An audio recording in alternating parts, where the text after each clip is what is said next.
we bookend it. That's how it works. Hello and Sorry. welcome. I am the last hit point hero, and you have found your way to TPK Roleplay. We are so very glad you're here and hope you enjoy your stay. Over the course of the next several months, we are going to be working our way through the Dungeons & Dragons 5th edition adventure module in Icewind Dale, Rime of the Frostmaiden. A troubled young man sought protection from the ice, only to be embraced by the warm hands of the cold-hearted. Will he be rescued from the false faith, or become another casualty of a dark land? First and foremost, no attempts to make this story child-appropriate have occurred. This is a tale of cold isolation, alien incursion, self-centered divinities, and the occasional potty humor, even. This actual play stream contains adult language, descriptions of violence and light gore, some fighting, some scary images, and generally speaking, a great deal of cold. Our players are here to warm the night.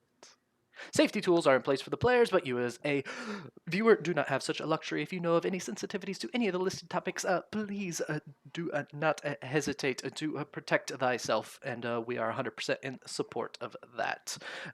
Click the follow buttons to join the wonderful world of TPK roleplay games. Click the Discord link that will almost certainly appear really at any moment. And above all else, be good.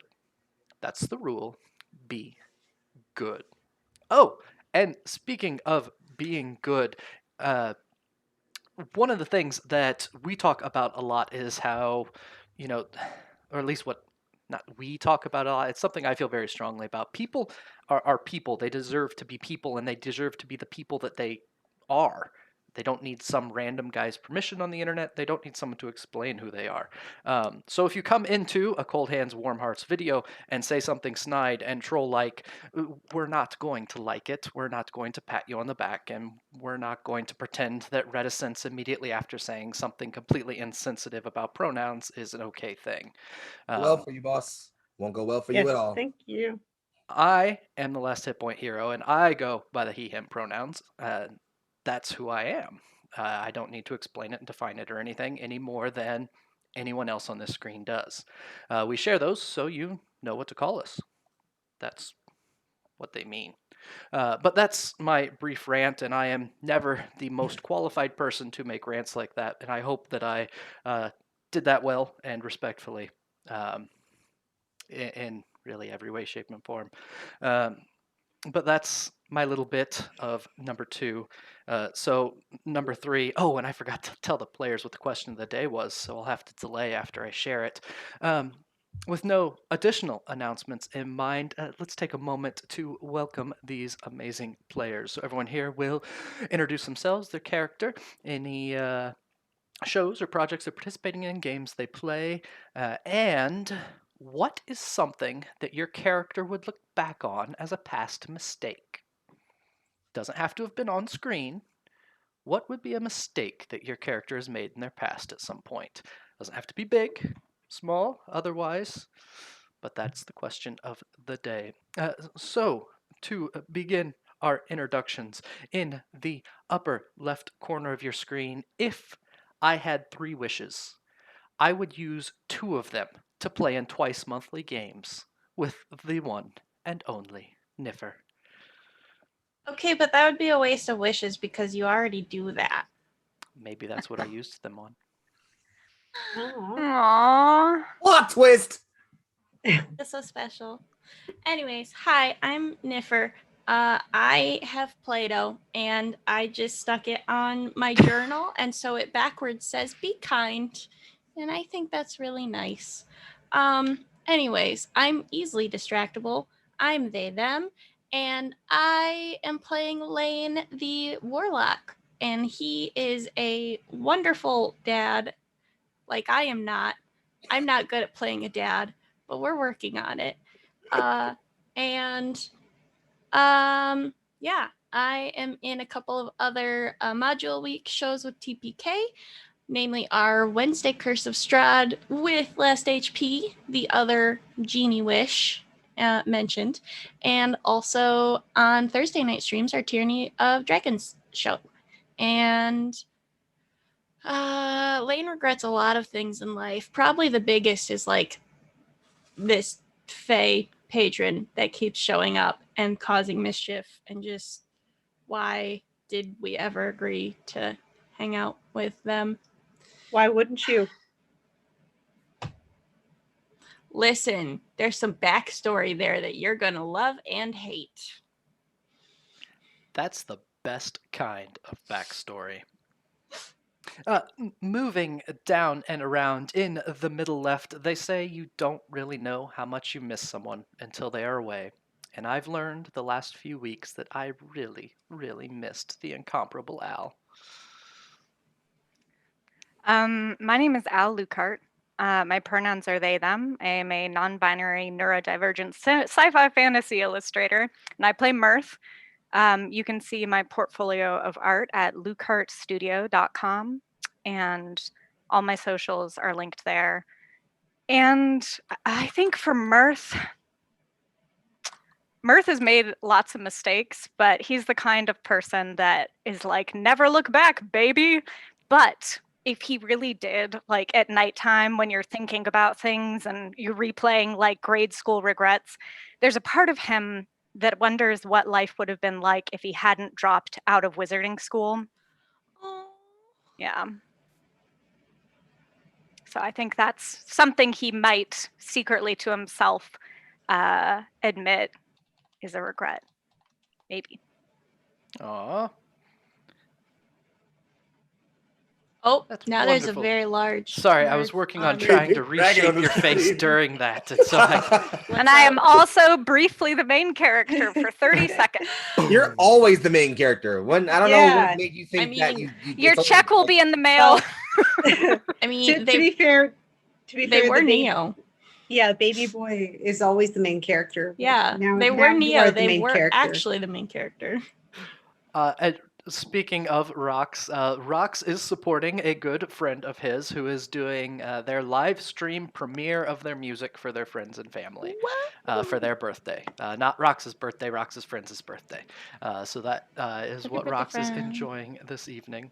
So we will Hey. miss him, but he will be back. How are we Moving gonna function down without and a around, skipping protagonist? past me and down to the bottom right corner. You know, some friends have special ways of letting you know that they care, and hearing, "Damn it, I was just now leaving and you now show up," when I got into a voice chat a week and a half ago, is what tells me the fabulous Foxy truly cares. True story really happened. What's going on, everybody? It's Young Foxy, aka Big Foxy, aka If You're Foxy, aka Fronto Leaf Foxy. I'm a Twitch streamer, GM, SoundCloud rapper. I'm black, bi, and badass, and that's all I gotta say. If you want to catch me in other stuff TPK related, I am in our Module Week Tomb of Annihilations campaign, Beyond the Undergrowth, even though my character just died, but that was pretty cool. I'm in this thing right here. If you want to see me other than that, you can catch me over on Neon Lights Roleplay. It's the account that I talk in chat all the time, where we play some Cyberpunk Red. I play a fixer there. I also GM some D&D and some other fun stuff coming up soon there. Also follow me on Twitter at YoungFoxy, YUNG_FO_XX, or sorry, XXI. I dunk on right wingers a lot, and if people say stupid things on my friends' comments, I make them feel real bad about themselves, and I like doing it. I like doing it a lot. So if you want like a free, easy guard dog in your Twitter mentions, keep all like the trolls out of your mentions, just follow me. I got you covered. No problem. The tiny bit of empathy that I have for people is what keeps me from just saying "Foxy, help" when somebody says something dumb. Listen, if I find them, I like listen. You guys know, like when I find someone, I'm just like, oh, this person fucked up today. I'm not in a good mood. But Azarus has an insane amount of regrets. I'm playing Azarus tonight, the Warforged Rune Knight. In his centuries-long life, he's done a couple of things he might not be too proud of, namely the centuries of war. But he was built for those things, so he can't really say he chose to do them. But if he has one regret he might have, it's just after all the conquest and warfare ended, maybe not just shutting down, you know? Yeah. Well, moving up and around in the middle right column, everyone brings something special to relationships. Some bring compassion, some knowledge, some an excitement to get together, and there are those special few who bring all of that and more, like the amazing T. Hi, I'm T, and my pronouns are he, they, and I play Brom the Paladin, who is he, him. And I normally work with animals, and I do a bunch of like fantasy stuff on the side. Love fantasy, do a bunch of tabletop games that aren't on TPK, unfortunately. And also am currently putting up all the new content on my webcomics. So you can go to shiningascensioncomic.com and get caught up. We're currently at Fatine's Tale, but we'll soon be at some of the brand new stuff. So come and read the comic when you want to. And as far as Brom is concerned, he thankfully hasn't done a lot of regrettable things, mostly because he's led like a pretty sheltered life overall. I would say his biggest, it's not quite it is and it isn't a regret, but he does regret. Some part of him very much kind of wonders what it would be like if he wasn't such a coward about like confronting himself and like not running away from his problems, essentially. Because although he's very brave when it comes to confronting, other people and looking for bad guys, he is not very brave about things like confronting his parents, telling them the truth, telling people he doesn't want to do things for different reasons than he says. So a good part of him does wish that he was, more truthful and braver and, telling people why he's doing things and what he really wants. But no, he's a coward, so he's here. That is fascinating insight into Brom, by the way, which I love when you start talking about Brom and what's going on, because I'm not going to start fanboying yet. I will wait until the after show. Finishing introductions with our returning guest, someone who I just realized Ekash is Jake backwards, but I have a better introduction than that. Galaxy brain. I was like years old when I Seriously, figured y'all. that out. Me too. I didn't know either. Am I the Literally only cracked the one? code. Hit me. Am I the I only did- one that knew that? I know. I Yes, no you were the only idea. one who knew The that, only including knowledge. Ekash. That's it. That's Like, the show's Yep. over. That is the end. Of that's I've done it. all I'm I done. can. Bye. Like, I've done all I can. The The sun final. rises, places its hands up in the air, and says, "Oh, I'm back," because Ekash is Jake backwards. Many people will walk into and out of our lives, some for a few hours together over a digital tabletop every couple weeks. Others, like the spectacular Ekash, the orc, you quickly wish they would never leave. Ekash. It's 2 in a row so far, so who knows? Hi everyone, I'm Ekash the Orc, he, him. I can be seen sneaking my way into various games here at TPK Roleplay. Coming up, I've got the finale of 55 Below and 6 Feet from Hell coming up in April, as well as a Mystery Inc. Monster of the Week one-shot coming up as well. We haven't revealed who the cast is or who they're playing, but it should be a great time. And I guess for Patrice, as far as regrets go, not being more prepared for things such as, if it rains, not having an umbrella, or, if you live in a temperate tropical climate and you don't have any maybe like winter gear for when a archfey decides to pluck you from there and toss you up north. That might be his biggest regret, is just not being more prepared for little things like that. It never hurts to be ready when you live in a land of magic. So, yeah, let that be a lesson to us all. Always carry spare swim trunks and always carry a spare parka. Just in case. Never know. Life lessons. You with never know. Ekash. You never know. Expect the best, but prepare for the worst. Yep, I believe it. And As I said earlier, I am the LastHPHero, your humble dungeon master for the evening. I use the he/him pronouns, and as the various characters of this game, we'll be using many pronouns for them. So try to have some fun as we join in. And Foxy, quit moving back and forth because I've adjusted you 3 times now. I'm sorry. Um, It's my fault. My desk is small. Life is hard. I'm he's sorry. being- I'll sit still. I'll you- be a good boy. I Do what apologize. I do and put tape on the desk of where you need to sit Well, in no, between. it's just I'm the worst. I got it though. I'll You're behave. not the worst. You're just wiggly. That's Just- not bad. That's true. Just I am aware. quite Skip wiggly. Play-Doh. Maybe Then like a you'll stay still. seatbelt for your computer chair. To pick up where we left off, a little bit of a catch-up for those that may have missed last session.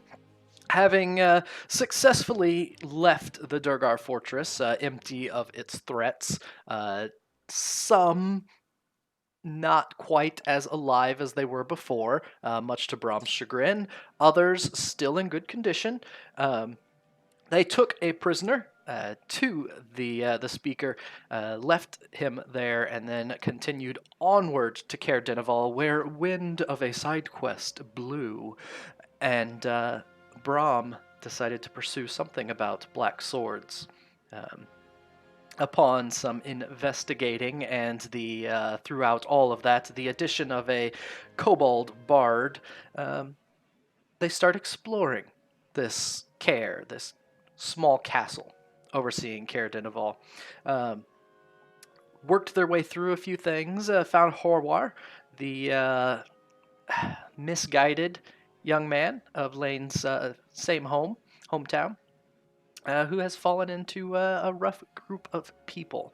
They traveled down a tower and found themselves in the middle of a group of upset cultists, to say the least.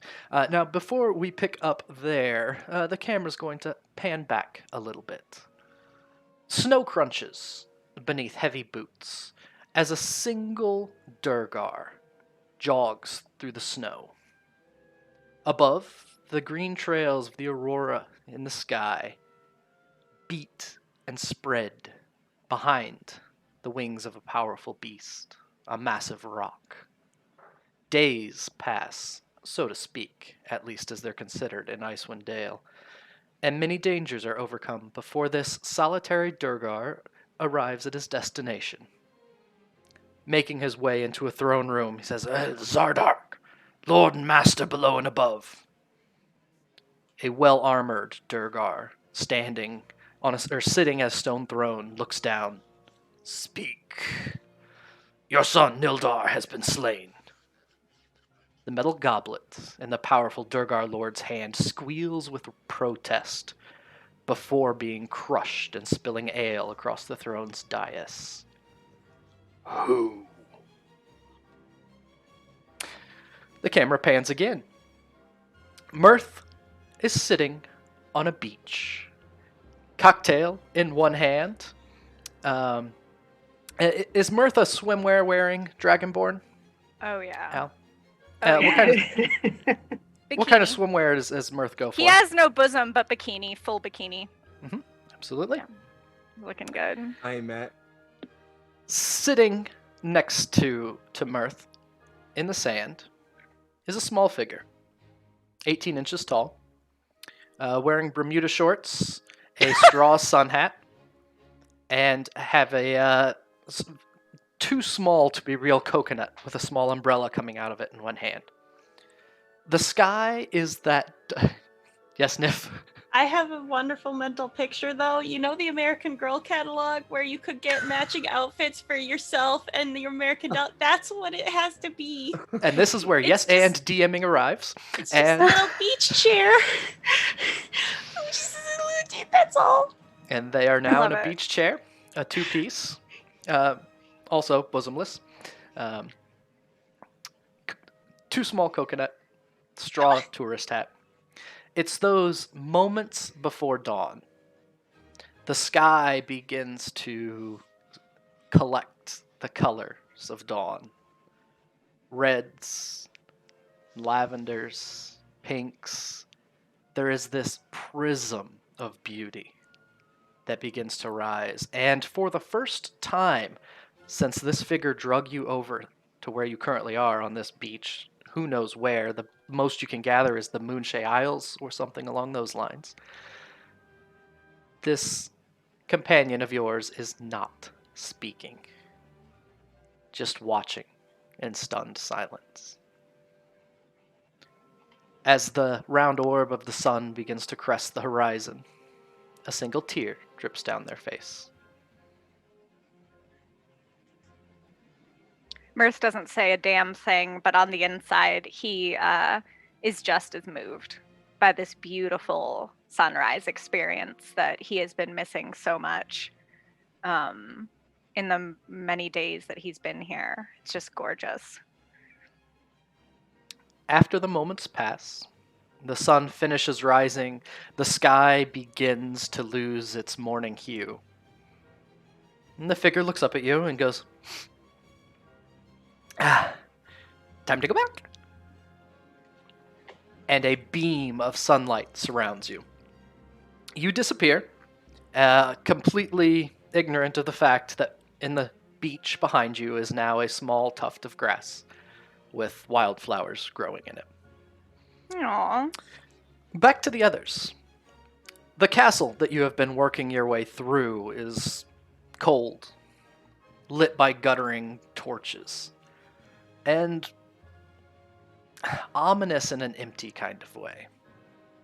The group of you have told Horwar to wait for you to return and to be safe, and have made your way to one of the towers, and you have begun to descend the stairs. And as you get to the bottom of the stairs, Neo stands at the bottom and goes, "Guys, you're bad guys, aren't you?" All of the cultists will sit up, look your way. There are 3 cultists and one wearing a robe, the other 3 wearing armor.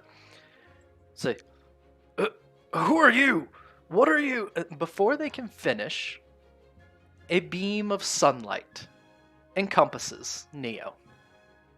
No. A patch of grass sprouts. You can't see it sprout. The beam is too intense. And after a few moments, you see standing there Mirth, Magical girl. wearing a 2-piece bikini. Oh no! And looking fine. With a small, growingly familiar figure on his shoulder, also wearing 2-piece bikini, looking about, and they kind of pause for a moment. They look at Mirth, and then they look at Patrice, and they look back at Mirth. But aren't you... Did I bring you the wrong one? Yes! Oh, This one needs to go home! Yeah, I mean, like don't that. get me wrong, what we shared was magical. But I do have a job. Brom kind of looks between all 3 and then looks at the cultists and says, "By the true!" Like he spends a moment like kind of figuring out what the hell's going on, and then he's just like, "No." Oh, shit. Okay. we will definitely be rolling initiative. Yes, this is Oh, what yeah, he would no, do. no. He's just This like, is exactly it, yeah. As soon as Brom yells and charges by, the small figure yelps, jumps into Neo's hair, and says, "Ah!" And then Neo and the Fae disappear. Come on! Azarus turns around, like totally missing the whole beam of light performance and everything, and just goes, Mirth, how was your walk? Also, where's Neo? Neo went with, I just pull out the longsword. well, Peter. where are we? That's the main question I have. And also, Fighting! And then Azarus just kind of pulls his swords out and like points at the bad guys. so as you do that, Mirth is actually, like, whatever the pina colada drink was, it's actually just slush now, and he's like, Oh! like, kind of like, oh, that's not good anymore.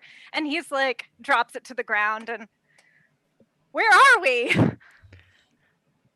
Rolling I'm We're in the gonna castle- we're cast in the bardic forge- inspiration on Brom. We're in the Perfect. fortress, the Knights of the Black Sword. Say no more. You Yeah. trespassers! Yell the We- cultists as everyone rolls initiative. Initiative Don't time. kill them, says Brom loudly. I will do my best, Azarus says back. I forgot to turn the music back on. Sorry. Don't. Well, you just get to hear Brom yelling. So that's Woo! fine. I rolled good. Oh, I have a character sheet now. You put my character sheet in. Yo, look at It's that. it's Yay. empty of useful things, but it is there. That's fine. It's got the important stuff. I think it has the important stuff. And I think the battle music is playing. Purple It is the is. battle music playing, chat, because everybody hear it. May not have it turned up properly. That's all right. We'll Yeah, limp but our it's way through. nice. Oh, okay, good. Yeah, purple can't hear. I think that Oh, nice. Oh no, I didn't click myself. Damn it. can- Beans. I didn't either. I will set it so that your right number is there. Let's see. Yeah, the music isn't bouncing on anywhere. Give me a moment. Let's try that. Can you hear? Yeah, we might not have battle music for Oh, chat. I'm sorry. I'm no. not sure which Oh, button no. I pushed wrong. Oh, it's really faint. If it's really faint, then I can turn We it can up. fix that. I can They're hard fix to faint. fix. I can't fix not there.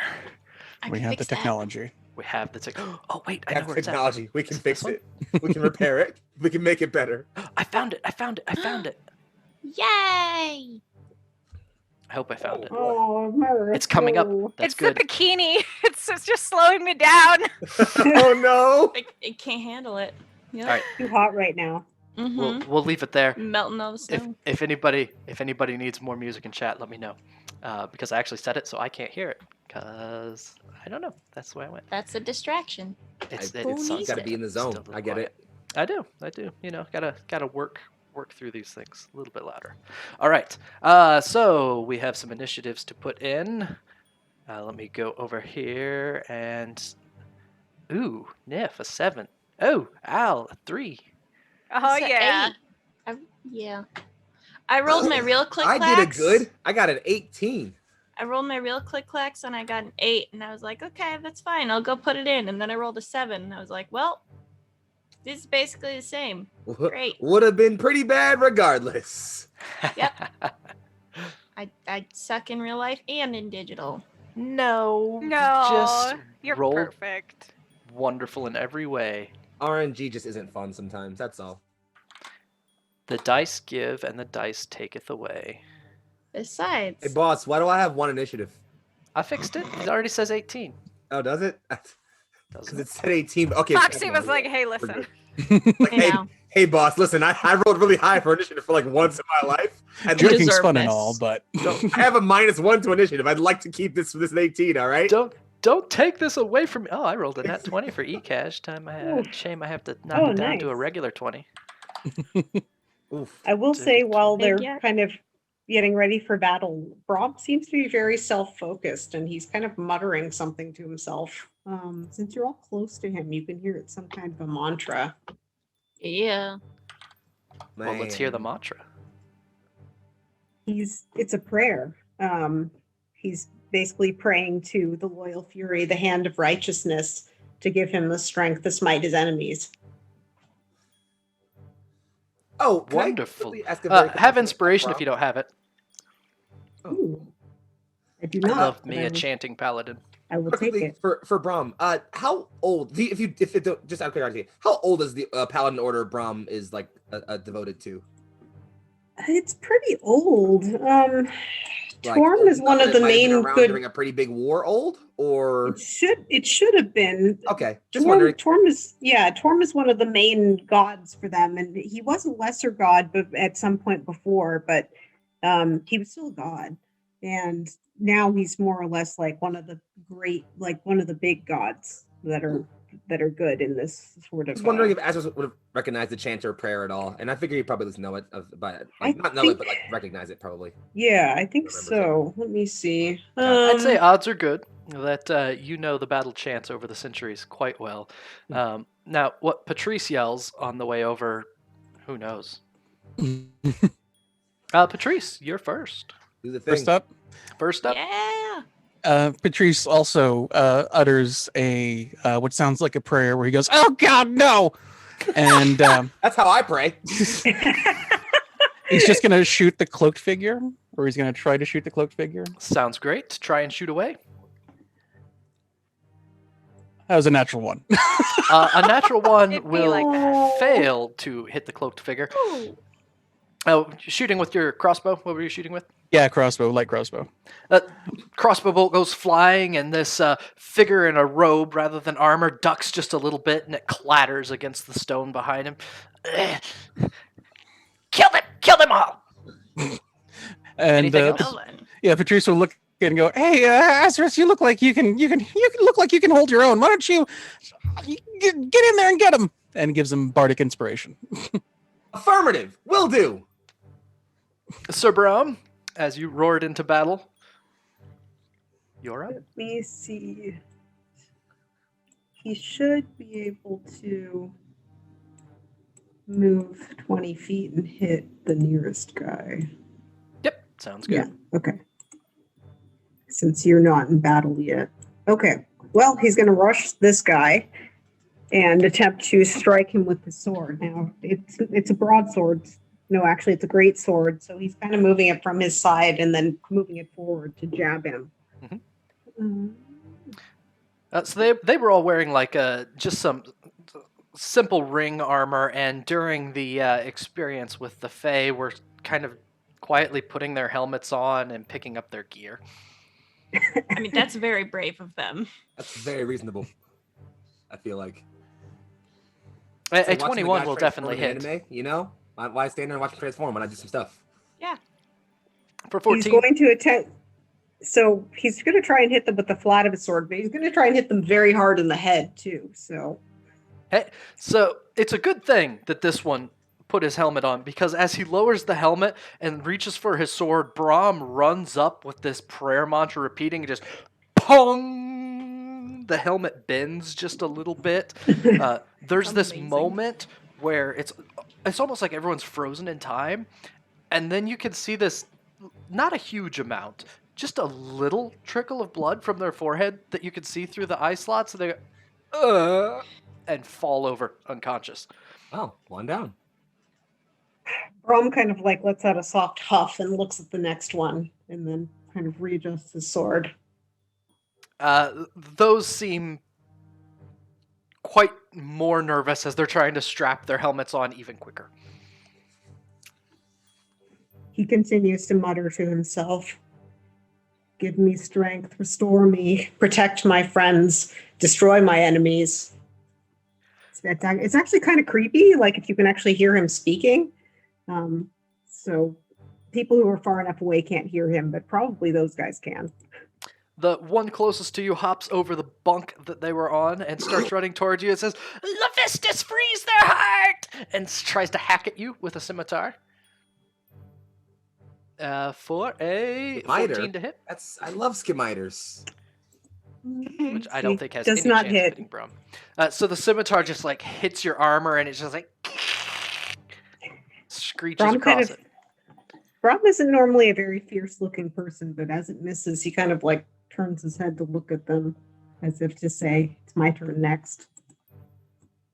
Their eyes get huge as the other cultist clambers over his bed, sees what happens over there, and then turns their eyes to the rest of the group and runs at the probably the Dragonborn in a bikini. I think that would seem to be the after seeing his friend fail, Can't that seems like the resist me. easiest target.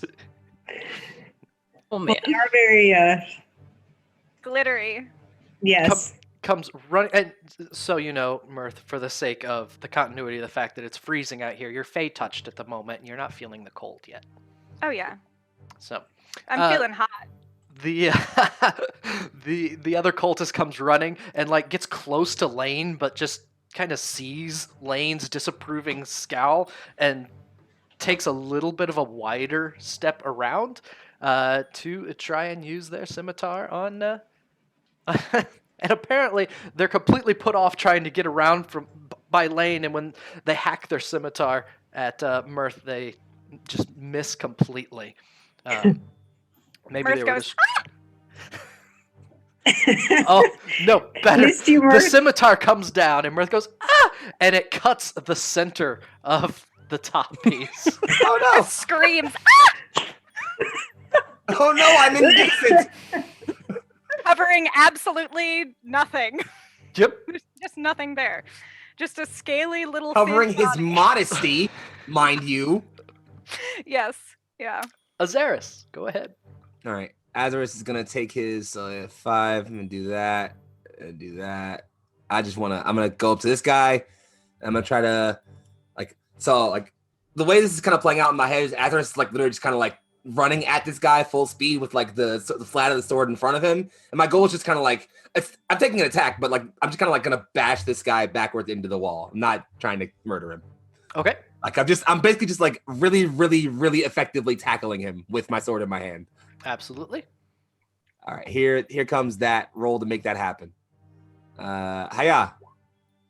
Nice. Yes. That Oh, is, I crit. Look at that. I love that. that is a crit. Yeah. So here comes a D12 plus 3. So that's Damn. 11. And then do I do that twice? It's doubled. The dice roll is doubled, so you roll Oh. a 6 on the dice. Yep. Okay. Alright, Well, so that's 17 damage. Wow. cool. So That's great. You bash into them, and the figure in the robe is thrown backwards, bounces off the wall, and the crossbow bolt that's stuck behind them, when they bounce back, it falls down, and when it falls, it cuts them across the chest too, and they have a bad time with this, and they look quite hurt after a blow Okay. like that. Well, I suppose I don't have to do this now. Nah, it's fine. I'll let that be what it is for now. All right, sounds great. In response, they'll kind of collect themselves for a moment and. I would advise surrender. Never! Lavistas gives me strength. You be still. And I need you to make a wisdom saving throw. Oh, a wisdom, you say? What if I Uh-oh. wasn't good at that? Actually, no, I have okay wisdom. Here we go. Kablam. A 15. Nice. You feel your joints and your gears start to slow for a moment, and then there's this popping sound you slipped a gear, and everything goes back to normal, and Some the alignment. cultist in the robe's eyes just get really concerned. He just rolls. After Azarus just that. rolls over and just goes. He didn't give you enough strength. Oh, yes. So That was- effective Mirth yet does so this. cruel. Mirth goes, ooh, back across the room. Blasphemy! Mirth is that guy in the back of every TikTok. That's every time a good roast happens, he's that Oh my god! Now I just imagine Runs around Mirth with box. rollerblades behind everyone every time they say love it. guy. something. Everybody's hype man. He's a bard. I love it. Laine, it's your turn. Hi. Okay. I conveniently have a cultist right behind me that tried to hit Mirth, so we're back. Daddy. I was assuming you had that one, Dad. Yep. I don't like two people calling me dad from my party. You know. No, I called you daddy. There's a difference. Yeah, I Ew. deliberately didn't call you that. The Dragonborn holding the two piece together just called you daddy. Thanks. Thank you. Help. There's that We're imagery. playing for everyone. D&D now, folks. I thought this was going to be a horror campaign when I first started writing it. Yeah. Or Okay. horny. Mm-hmm. Just kidding. Just kidding. Mirth Hopefully. Mirth is Laine. not sincerely. We're doing Weirdo. this. I'm using my sword and just whacking, probably with flat of blade, because I respect Brom enough. So I'm using my hex weapon to roll a 19 on this Nice. guy. 19 will hit a cultist. Hooray! Nice. That's always good. With 8 points of damage, please. 8 points of damage. You slash this cultist, and I would like to baseball swing it, just and just backhand away from Mirth. So you swipe at it with your sword and hit the helmet, and this one, as they were in a panic trying to attach their helmet and deciding to go for what seemed like a less threatening individual, they didn't quite get the chin strap on right. So when you hit their helmet, it just turns sideways. Their head kind of snaps to the side a little bit. You can tell that the head didn't turn with the helmet. The helmet spun freely, so you didn't accidentally kill them. Perfect. Perfect. But you can hear, But their nose is all them within squished. Seriously. Oh, I can't even imagine. Oh, Are they knocked out? They are not. They are still standing. Oh, that's even Excellent. worse. What if you went Perfect. unconscious? Oh God, Mirth, that has go to ahead. hurt so bad. That would hurt really bad. I feel Mirth. bad for the guy I blitzed, but geez. Oh. Mirth is going to kind of step neatly back as that massive baseball swing of a weapon comes swooshing by, and is going to cast. Since you're nearby, I think Mirth is going to just. You don't have. Do you have Bardic Inspiration on you right now? I don't think so. Okay, well now you do. thank you. And let's see. That's. As I like baseball swing this guy out of the way, like out of the line of sight, so I just look up at you. I'm like, we're not gonna mention that you called me that. We're not talking about We're it. not gonna talk about that. No. I think Mirth is going to go. Oh, your helmet's on wrong. Let me fix that and use heat metal. Yes! And You let's are see. going to singe this guy's entire head. Yeah, that's not gonna be Ow. fun. I actually don't even. I don't have to do anything. That's No, you fucked do up. Okay. not. Well, let's roll some damage, Roll baby. the damage. Now, are you trying to kill the fellow? I haven't decided yet. Can I just Can- roll? You can roll. But he's got Oh, one hit God. point, is what I'm hearing. It's Dang up it. to you. I think I look okay as I'm doing this. I'm like gesturing. I think I yell to Brom, "Do you like it rare or well done?"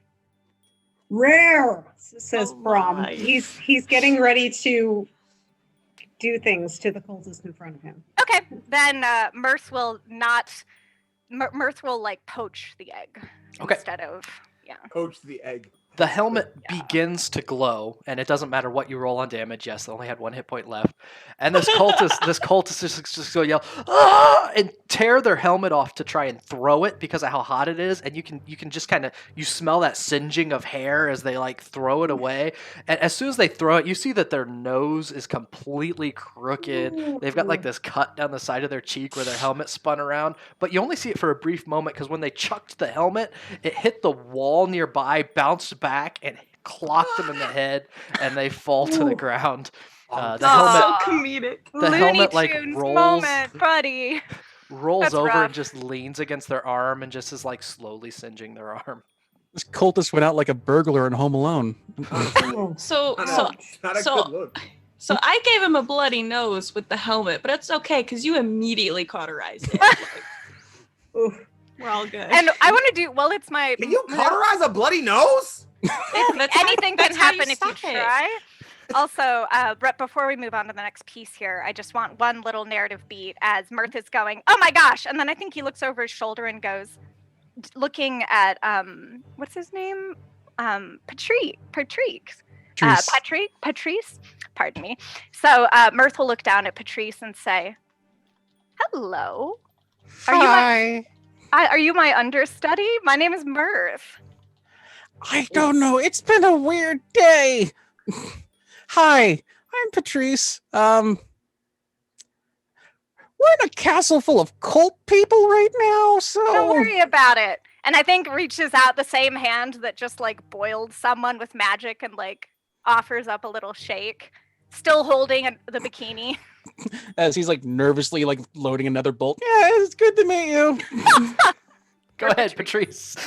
So cute. What does Patrice look like, by the way? Like, I know he's a kobold, but So he's wearing like underneath the big furs, he's got like purple like tunic and everything on. He's ruddy red scaled, but he's got flecks of silver on his scales here and there that kind of like shine out. oh, And he's got like a very dark purple with like green accent kind of beret on. He's very cute. Love that. He's He darling. got pulled out of Chult to come here. So he of what? was Chult, the temperate jungle island. Oh golly. Yeah, he's got to be. That's a climate. That's a wake-up call. biome. Yeah. So he's actually wearing a dead Durgor's fur coat that is like just tied around. Put To, a like, very large poncho on this. Don't worry, on this he one. didn't kill the Durgar. right now he's pretty much dressed like Kenny from South Park. He's got the hood, so his snout is mostly sticking Yeah. out. Oh, okay. And he's adorable. He sounds adorable. Mirth is charmed. We love him. He's like, "It's good to meet you. I hope we don't die." And he shoots another crossbow at the cult fanatic. All right, go ahead. But he gets advantage now because someone's within 5 feet of him, Yay. Hooray. The power of friendship. and that is an 18 to hit, Nice. 18 will hit. and rolls a 1 on damage, so 5 damage. Oof. The crossbow That'd be bolt goes just flying, and this figure has been thrown against the rocks, lands. Your old crossbow bolt falls through, crosses up, and like they look up and then like pull their hood back, and then thump. Nice shot. Ow! Anything else, Patrice? No, but I love the idea of like a very Ace Ventura type. Like he gets back against the wall, the other dart lands into his shoulder, and then he gets shot by another one in the other shoulder. Yes. Having a rough one. Like that like musical beat is perfect. It's like ding ding ding, yeah, you know? Anything else, Patrice? No, that's gonna be it. He's just kind of like panic reloading another bolt. Sir Brom, you have a very nervous-looking cultist next to you. Yes, you should. Brom is not here to settle his nerves. He stares directly into his eyes and says, "By the loyal fury, the hand of righteousness." And he raises his sword. Settle his Actually- consciousness. It would probably be, I'm not gonna lie, it'd probably be pretty unsettling. I think he has advantage too, so just would that hit with if I used my advantage? You can use inspiration to get a reroll. So yes, All right. Yeah, do I use reroll? that. if you'd like to, What do go I ahead. do? Okay. The sword starts to come down, and he like flinches away. And apparently the Nope. flinch is perfectly timed, and the flat of the blade like just ducks right over his head. You can hear him squeak right after the swish. It's like, anything else? Brom Brom? makes some sort of guttural noise and kind of like turns the sword as well. Not entirely sure how things are going to go. The cultist looks over at the hooded figure, and the figure has that crossbow bolt in it. The fanatic goes, "Get up!" Kind of nervously stabs up with a scimitar, even though you're not supposed to stab with a scimitar. Very bad idea. 14 tries to stab Does up, not and it skitters off your breastplate. Why don't stab with a scimitar, boss? It's literally, it's like rule 1. He looks back at the fanatic again. That's it for their turn. Azarus. He's just shrugging. All right, so I know it's not this guy's turn, but before the attack roll, so Azarus will kind of like grip, like as this guy's like kind of pinned to the wall, Azarus will grip the front of its robe and like lean in and again just say like, "Surrender." And if this guy so much as like twitches a muscle, Azarus will just force him back against the wall as an attack roll, just like batter him back against the wall again.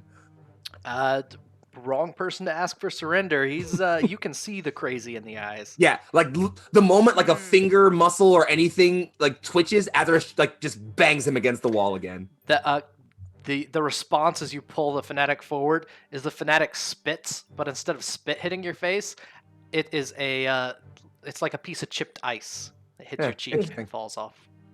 He spat ice? That's so cool. What's just Come on, very guys. cold, I think. I think I hit him, by the way, boss. Oh yeah, 23 hits him. and Nice. Slam him back against the wall again. And as I've said before, I'm fine with you flavoring your regular weapon attacks however you'd like. So go ahead and roll damage. Cool. That damage. 12. Oh Yeah. wait, no, sorry, I'm dumb. That's wrong. That's not damage. That's damage. Death damage, 5. There you go. Okay, 5 is much less than 12. You bash the figure against the rocks. They hit their head on the wall again and bounce back. You can see their eyes go 2 different directions, but only for like a split second as they realign. And they spit another chip of ice right in your face. Interesting. I'd like to point out it has to be like negative 80 degrees for that to happen naturally. So like we cold, boys and Very girls. cold. Or you have to worship a frozen devil. Now you Mhm. know Yeah. that it's not That's why I negative said 80 naturally. degrees. So Yeah, I said Yeah, I naturally mean for they that to they occur. worship like a Duke of Hell that's imprisoned in ice. So I'm assuming that's why he rescues people who are freezing to death. And let's see. Do I have anything else I want to do? I mean, yes, but you're not allowed to because I'm not. Brom said I we're know not I'm killing not people. gonna murder him. I promise. I promise I'm not gonna kill the guy. I mean, I did hit him with an attack, so I could activate my fire rune, which wouldn't kill him. It would restrain him, technically speaking. Technically. Just saying. Sure That's the would. rule. That's the flavoring of how it works. You know what? Yeah, he's on my fucking nerves. Why not? So yeah, like, since he won't surrender, Azarus will kind of like, again, like pin the greatsword into the ground. You'll see some rune sparkle on it, and he'll kind of twist it a little bit, and like these sort of flaming chains will kind of like come out of the ground and like wrap around this guy. He'll Sure. take 2d6 fire damage, which I'll just do now. Just here to be the frozen devil on your shoulder. That's 6. Encourage you to violence. Okay. Anything else? And he must now take a strength saving throw or be restrained for 1 minute. odds are he's restrained. No, 16. I don't actually know what my save DC is. I should probably. That's not 16 at level 3. Not 16, definitely. So the chains wrap over him. You can see steam rise from this fanatic's body as the flaming chains wrap around them, and just this hate and defiance flashes through their eyes, and they reach out and grab a hold of you, attempting to cast another spell. Hmm. Oh, wait. Man, 18 will hit, I believe. Does hit me.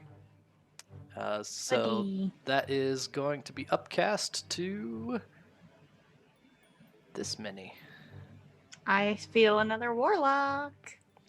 15 Oof. damage, necrotic damage That is a pours lot of into my you. hit points. You can feel that magical core that gives you life. You know what heavy drain feels like when you are, working hard, fighting hard. You have centuries of experience. You know when you are drawing on the power source too heavily, and it feels like you just tried to pick up an entire drawbridge on your own. I mean, you just Yikes. feel it sucking out of you as this necrotic damage drains your life force. Yikes. And the figure will look at you and go, "Never betray the one who gives me life and takes yours." Laine. All right, then. I'm just going to go stride over and help Azarus with that.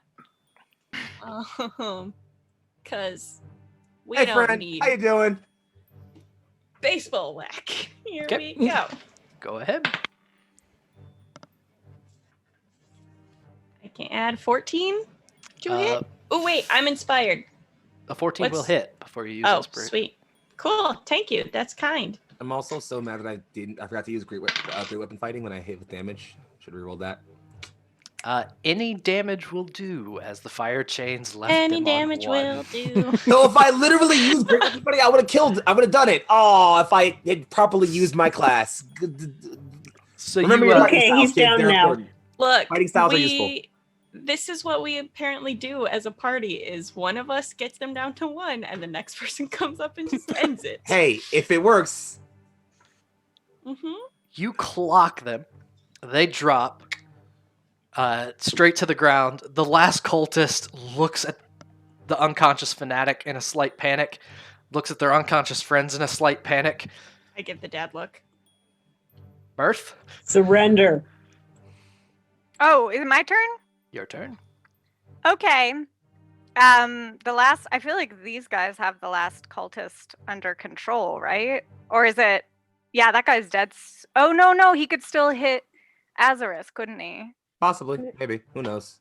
He could try. I mean, This guy's still at full hit points. I think. Oh, he Yeah. is? No one's hit him yet, but he's scared, so he might Do you surrender. still have Bardic Inspiration? I I doff. think I used it. You used it? Okay. Yeah. He used used DM it inspiration. unsuccessfully. Oh, okay. Oh, so you still have a Bardic Inspiration left? Yes. Okay. But I Does- didn't have to use mine, so I You still didn't have to it. use yours. Azarus, do you have a Bardic Inspiration? I have one from Patrice. Yes. God damn it, who needs one? We have Okay, two bards. We're just like, and you, did you And do you that? do great. Oh, And you okay. do You're all great. doing You awesome. do great. What if we look at each other and do each other? Like, just, You do great. just like, and you do it. Dividing yeah. by 0 at that point. It's just like Oprah. Look We under just your get chair. depressed. There's a Bardic Inspiration. I mean, you could inspire okay. Patrice. I could inspire Patrice. I think what I'm gonna do though. Nobody ever is- inspires the other bard. I know, but I'm just inspired by his very darling presence. Look at that. Boom. There it is. Mhm. I am cute as a button. There it is. Are. I think what I'll do is just I think I'll take out my crossbow from what remains of my bikini top, and I'm gonna shoot at the one by Azarus, and because I believe for a bonus action I can do healing word. So my vision is to do both. So yeah, I can do that. Okay, let me see if I hit him. I like both. Both is good. Both is good. That's good. Okay, let's see if I hit him first. Hold on. Where my D20 at though? Here. Look at that though. Ooh. Okay. I should get the click clacks. Where my click clacks at? Yeah, go get the click clacks. The Let me click get the clacks are clackies. great. Hold up. Let me clack it up. Side note, I've been making little boba out of my Play-Doh and I just spilled like my entire pile across my lap. So No. 18 to hit. 18 will hit. Okay, grand. Let's do my tiny damage. hey, you know what? With the way that we've been doing things, 1 hit point left on Don't all work. of them. Don't worry. Oh, really? I think you got this. That's 11 damage. That's a lot of damage. Wow, that's a That lot of is damage. Tiny. Plenty Thanks. of damage to take out a cultist. Now, how are you taking the cultist out? I think Mirth is going to step out and find like a slightly higher piece of rubble so that he's posing like a Frazetta painting, and it's going to hold up the crossbow and just go. He's going to mouth, even though he has like lizard lips, he's still going to mouth. And he's going to send out, just shoot, and hope he hits. And I think he looks a little surprised when he hits. You definitely hit. Are you attempting to not kill him or just going to hit him? Let's say that I accidentally don't. Let's not make me out to be competent. So he can live if I was going to kill him. And then my other thing is I'm going to do Healing Word at 2nd level for Azarus, which will be not a ton, but let's see. Hey, it's more than 1, which means it's going to take more turns to kill him. 9 hit points back. It's more than enough. That's a lot. Really? Yay. Yeah, I mean, it's literally more than half I lost, so I'll take it. Sweet. The cultist that you shot takes the arrow through the crossbow bolt through some of the rings that just aren't meant to withstand a crossbow bolt in any way, shape, or form, and drops to the ground. You hear a groan come from him, so you think maybe he's mostly just giving up with the excuse of a crossbow bolt in him. I mean, same, bro, but also. And you look around, and that is every threat managed. That's terminated. Brom is breathing very hard. He looks at everyone and then wipes the sweat from his brow. Azarus Brom. turns back towards Brom and like heavily studs over to him. Stops it like a bit distant to him. Offers like a bit of a strange salute and just says, "You fought well." Thank you. You too. Brom, everybody, what's happening? Says Mirth, tightening his belt. He's clothed again like normal. What's going on here? Let We're- me explain. Routing a cult. Yeah, you know, pretty much that. You Essentially, you found the Knights of the Black Sword. You found worshiper of the frozen devil Lavistas. Ugh, that sounds bad. We believe Yes. they may have the keeper of this city kept captive. Beyond Oh, that, really? Yeah, Yeah, on my technically we're in sacred this. mission. Yeah, we're in the speaker's castle, but the cultists have taken it over. So yeah, we gotta like find them. See how I remember stuff from last session, dude? See how that happened? You see how that went So down? proud of Oh, you. also that You're reminds proud of us? me. Are you happy? Do we make you pleased? That reminds me, and I'm gonna scurry over to the cult fanatic, and I'm gonna take his amulet. Okay. And does it look similar to the material that the shard is made out of? Looks identical. Oh God. Oh, smart bard. Hooray. Yeah, we gotta take these necklaces off of them. Fantastic. So yeah, I guess since I'm next to this one, Ezra was kind of just like walk over, and as I was like taking it off, it kind of like snap like the chain holding it, kind of just like have the pendant in his hand and just like drop it over near Patrice, just like here. Yeah, just put it in the bag where the large shard that you guys have is, and I think that's probably the best place right now. Oh, by the way, that shard, ancient evil artifact, or at least piece of an ancient evil artifact. It's a whole hums with old thing. magic, Ezra says, kind of like looking at it for a moment, just kind of like taking it in. Just out of curiosity, Yep. would Ezra have ever seen any gem like this before in his long and old life? So the symbol is one that various cults have used over the years, but is mostly associated with Lavistas himself.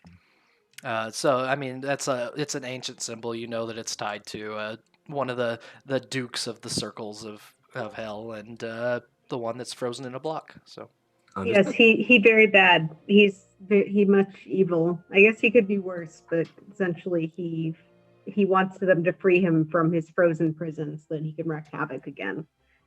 I have killed the servants of demon lords before. I can certainly not kill a few if I have to. Brom nods. Thank you. He's busy stripping these guys of their arms, armor, and pendants, although he's going to be tying them back into their beds so they don't freeze to death and also don't wiggle away. There is a brazier in the center of the room. We didn't really talk about the room too much. So there's a brazier in the center of the room. It has a foot-pumped bellows at the bottom of it, so it keeps the room adequately warm. And they seem to be not quite as bothered by the cold as a Would you say the cold never bothered them anyway? No. Oh my God. No. The cold definitely bothered them before. That is why they are here. The cold doesn't bother them anymore. That also fits to the beat, I think. It's true, it does. But, Ezra just kind of looks around and just says, "We've made noise. We should move for the speaker and fast." So there's a couple other elements of this room. Now that there's no immediate threat, you take a look around, and there is a door to the southeast that's leading out into the courtyard. And there is another stone... it's a metal ring set in stone in between two of the bunks. Definitely a trap door of some kind. There are foot lockers at the foot of every one of the beds here. There are 4 beds spread across the room, equidistant from each other. A brazier in the center, and kind of just a small, like, common table, for lack of a better description, with 2 chairs at it opposite the door. Brom is going to check the trap door. You reach down, lift it up, and down below, you can see a 10-foot wide hallway that's barely lit by some guttering torches, about 15 feet down a ring ladder set in the stone. This may lead to the main chamber. Brom nods. We should investigate it. Did we already clear the cultists out from the other rooms, though? I thought that we had left. Didn't we leave Harwar above another room full of, like, minor cultists like this? Or did we take care of those? Ones below him aren't taken care of, but I mean, they don't know he's been found out. Only us. Yeah. But Ezra will just kind of like look over and just say, "While I appreciate Laine's stealth plans, as I believe it's gotten this far, I've come up with an alternative in my condition concepts. As opposed to stealth, we blitz them. That is a choice. I think if we make it to the speaker and take control of him, then we have the bargaining chip. We have the bargaining chip here. but if all of them come and swarm us at once, we might be in trouble. Then we Yeah. beat them back one at a time, together. Take out their reinforcements first before I think targeting the big guy, so he's all by himself. Brom Could be worse. nods. Let's do it. Okay, let's go. Lead forth. Also, all the little guys clearly aren't much of a trouble for us to hit, so Fair enough. I Alright. was on vacation. I'm just following everybody. Oh Um, God, you're yeah. probably gonna be freezing soon. No. I magically appeared back in my clothes as a comedic beat. In the background, I'm like putting my belt on. perfect. Yeah. Wonderful. Yeah. We're done with the comedy fight. Now we're in. I used up my 2 spell slots mode. Which direction we going? I relate. We're going to go back up the stairs and around to get the other cultists on the other side in the similar guard tower. Yep. All right. Seems like the game plan. Clear them out. So the plan is to head up to the top, make your way around, go to the far side where Huarwar was left. Uh-huh. What a name. Check. I know, right? I have. It's a mouthful every time I try and say Huarwar. it. Huarwar. Huarwar. All right. Hardwar. Hardwire? Hardwire? Hardware? I am going to grab you. Ace Hardware's here? Move those. Put you up. That's his new name. Sorry, Here. dude. Where are we at? That's it. Ace Where- Hardware. Ace Hardware. No, stop, please. No, All right, he here we go. can't. We're on our way. We move. We brought a dead body with us. Yep. I'll fix that. Or a He's conscious body unconscious. with us. Sorry, he's not. We didn't kill them. They're not dead. Nope, not dead. Not dead. All right, Not move dead you over yet. there. Hide this person who's not supposed to be there. Yeah, I was like, we already took care of Fel. We hid them in that closet. Yep, that person is we in that we closet. put them in a closet. They'll be Yep. fine. Hitman style. Just lock him away. Honestly, if it ain't broke. You make I your love way that all the way back around. Doesn't seem to be much else. You can hear as you pass the armory, kind of some. You're listening for it just to see if they woke up. Some muffled sounds coming from in there, but they're not very loud. So you feel fairly confident that the tied-up fanatic in there is not going to be heard or out anytime soon. Make your way around, and Huarwar is in this top of this tower, huddled next to the brazier, and he is very cold now, really trying to keep warm, pumping the foot pedal of this brazier so that it's just glowing and the coals are burning and keeping him warm. That's what you get for for joining a cult. Hey, be nice to him. Can I go home now? I mean, there's still a lot of cultists around here. You're probably best just hanging out here and trying to keep warm. I don't It think you'd is- make it, friend. It is still night out. When it's dawn, we'll get you back into town and on the road to Bremen. All right? When it's dawn. If it Sorry. was dawn, I wouldn't be here. You know what I mean. Laine, can you lend him your gloves? Yeah. Brom has already given away his cloak, so he doesn't have any extra clothing to give. Yep. I'll give Uh, him my scarf. So yes, there is reason for him to be cold, but as he is pumping this brazier, it feels fairly warm over there. So there's just a twinge of concern, I would hope, that he seems to be as cold as he is when it's It's fairly like warm he's that experiencing the freezing to death that he was supposed to get. Oh, I'm Can I try gonna and- check his. Oh, go ahead. I was gonna do a medicine check to see if That he's is the actually case. still alive. okay. Go ahead and make a medicine check. Is he still alive? Oh, no. That's actually a natural 20. Yay! You Nice. check for a pulse. Yes, he is still alive.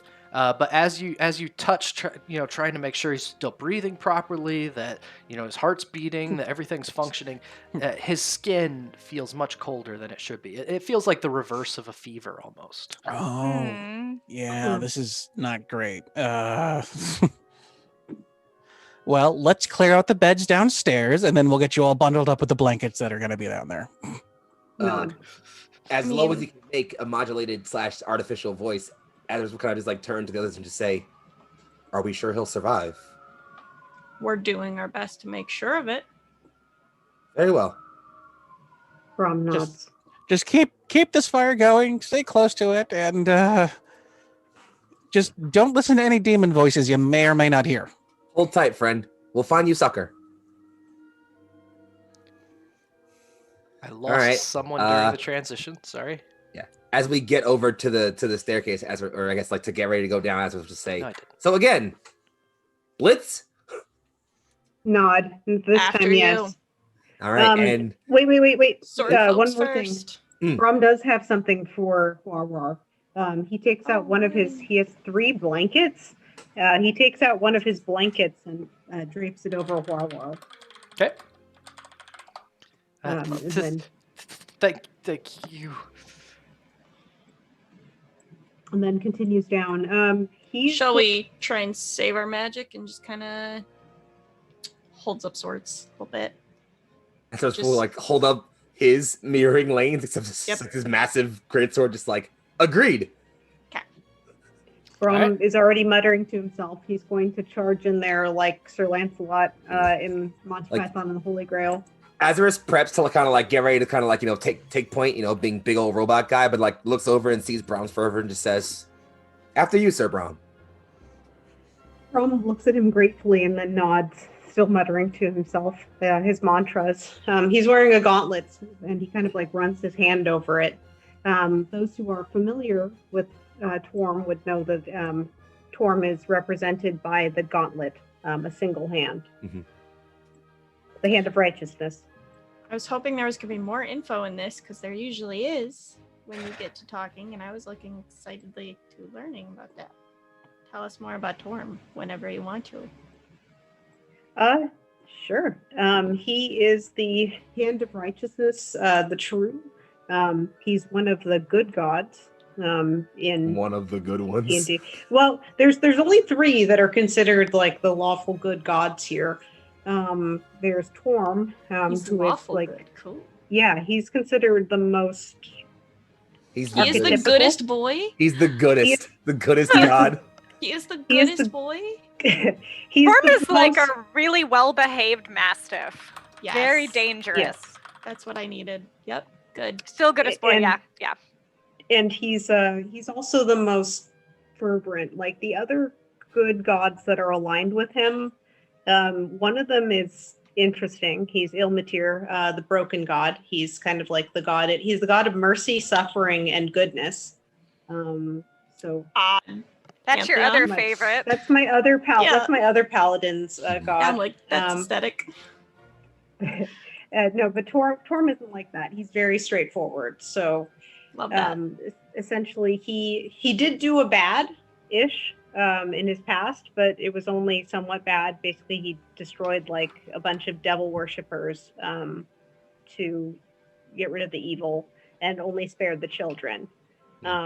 So that's kind of naughty, but otherwise he's been a pretty good guy and good essentially boy. protector of everyone, especially the weak and the disenfranchised and those who were those who are betrayed, those who are alone, those who are in need. He is there for them, and all of his paladins must act in a way that is both compassionate and merciful. I treasure these moments. Now Spartan kick in the door. Okay, Time to murder things. Brom goes to, he's going to try and open that door, and if it won't open, he's going to try and kick it open. And he yells, "By the hand of righteousness!" Yeah! What door- he said. The door opens up. The staircase begins spiraling down to the bottom No of the one's- tower as there are 3 cultists at the bottom as they look up when you yell out. Hey, What? did you get a surprise round? Ha! We- There's ran nothing up on 'em? surprising about opening the door, yelling, and running in. But they didn't see that coming though. So like, I mean, he's running to hit them right like, now. we're running Very at them. Like moment. we're coming in. I'm Straight gonna coming in do- hot. right gonna down do the that thing where I stairs, just like jump 15 feet off. above them, running down the stairs. I mean, if I could the jump sword down the already stairs, if, you out. want, if we talk If about you that. jump down the stairs, Foxy, Absolutely. you'll punch right through to like It's all just- the way down to China. Yeah. That honestly Just 4 was Lane's tons of metal plan. plummeting down the stairs. It'll be great. That was Well- Lane's plan to just like jump off the side of the staircase onto one of them. Oh, I thought you were gonna say to Like push Azarus down the Legolas stairs and have him in just, the like, 2 all towers. momentum. Hunt, yes. Well, we That's will roll exactly initiative and see just how much advantage you get. Okay, Here we who go. gets to Don't jump off forget the to side of click the on your stairs? tokens. Oh yeah, that's right. Click on the boy, and then I Get that press boy. initiative button. See, I used my. Oh no, never mind. I actually got an 18 again. Cool, nice. 2 18s back to back. Love that. Love that for us. And then what did Laine get? Well, I can't find my token. I'm on the wrong side of the map, so I need to click. You're on the I found You're it. directly below me. Yeah. yes. They find me. I roll. Go. Damn, son. Too bad that's not what I got on my clicky clack. Where'd you find this one? And what was on your dice, Laine? 15. Oh, you're on it. Okay. And Patrice got 20. All right. Perfect. So You start running down the stairs, just yelling, by the hand of righteous. They all look up and go, Lavistas! They all sound like lunatics. I love that. I need a Yes, roar good. cry like that. I love it. It's a call and receive. It's awesome. It's so simple. Like, Patrice, you're the quickest. Oh no. yeah. Patrice just hop just over runs us, guys. Use our Patrice shoulders. just kind of John Woo's in, just like jumps and shoots the crossbow. Yeah. Yes. Go ahead and take a Are shot. there doves? I There have to needed be this. doves. Night doves. For it to be John Woo. Sorry. Oh. It's a stupid joke. No, I thought it was a great joke. 22. Personally. 22 will hit. All Damn, right. son. I'm optimistic about how this will go. And 12 damage. 12 damage. You just mow one down. Yes. It Can you collapses. imagine? Oh my god. I love that. That's really great. This makes me so happy. Mirth. Well, Do the same thing. Come on. The You thing. got it. Do the well, I thing. was gonna go for a more defensive approach. Yeah, that's So I think what I was gonna do is, as Brom is charging in, Mirth is kind of picking his way down the stairs after everybody else, like, oof, God, okay, fine, trying to climb down these steep stairs, like waiting for it to be his turn. And as Brom is going, he's gonna sing out loudly. Do you still have Bardic Inspiration on you?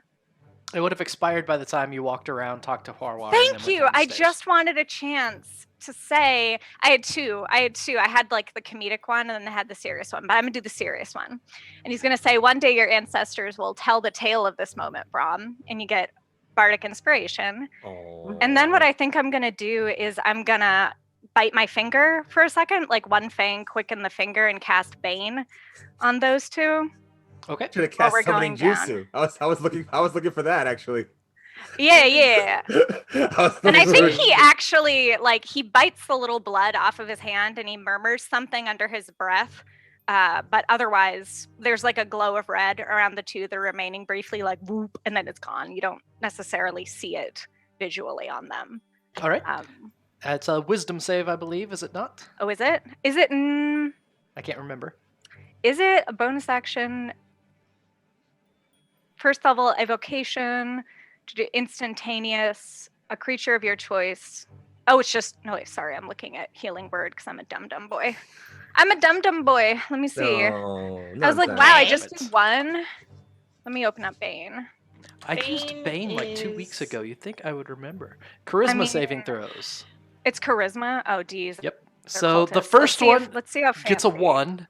The second one well. gets a 9. Both fail to overcome it, and this flicker of just sorrow and terror goes over their faces for just a moment. Oh, sadness. Yeah. Oh well. They are both boys. heavily baned. Yes. Quite baned. They're Bane. Anything else, Mirth? No, that's my two things I'll do. Well, I'll approach us. No, I don't even need to approach. I'm just going to perch on the edge of the stairs and kind of hang out because everything that I can do is, I can do so here. Wonderful. it. Sounds great. That's- Right.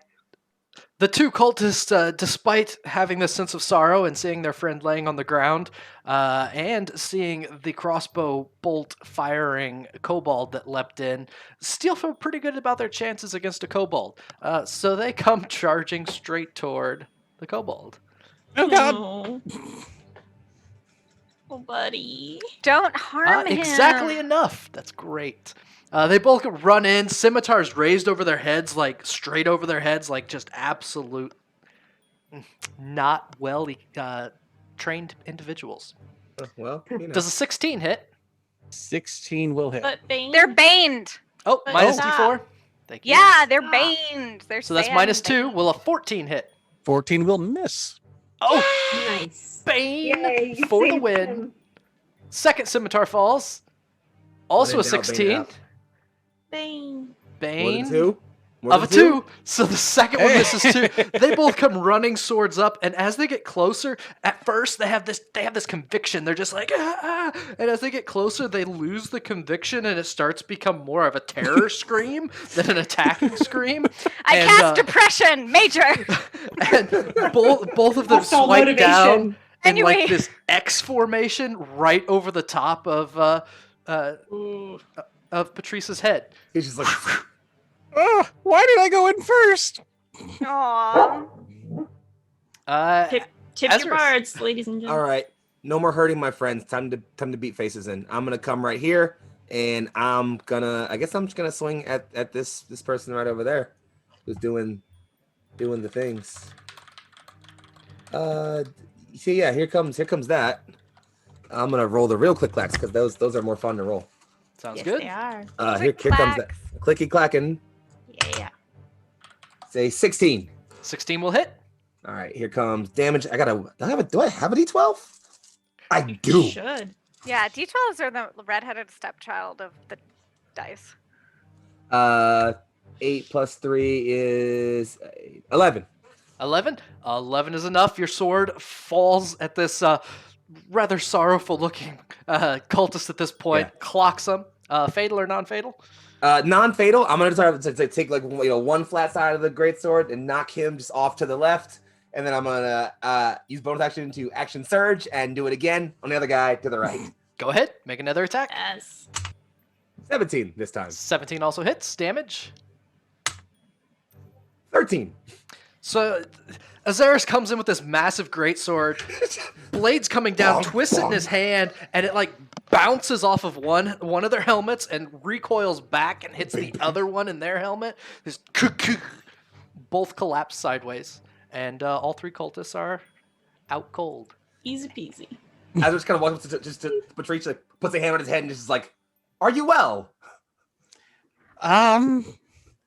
It got a little warmer here for a second, but I'm okay. Like, I am glad. Stay safe, small one. Azarus is so cute. He is Such so a cute. sweetheart. I just want to keep my friends safe. That's all. I think in the background you hear, oh. Like Brom over the has- sound of you fucking bashing their heads in. Like, oh. Oh, so cute. Also, Patrice Oh. Patrice notices the Aw. knocked out guys and goes, "Oh, we're knocking him out. I'm sure that one's just sleeping. He'll be fine. Yeah, I'm sure he's fine." Nobody liked that guy anyway. okay, Yeah. so, and I will just start That guy puts dragging raisins them in over his to tail. Nobody side likes that guy anyway.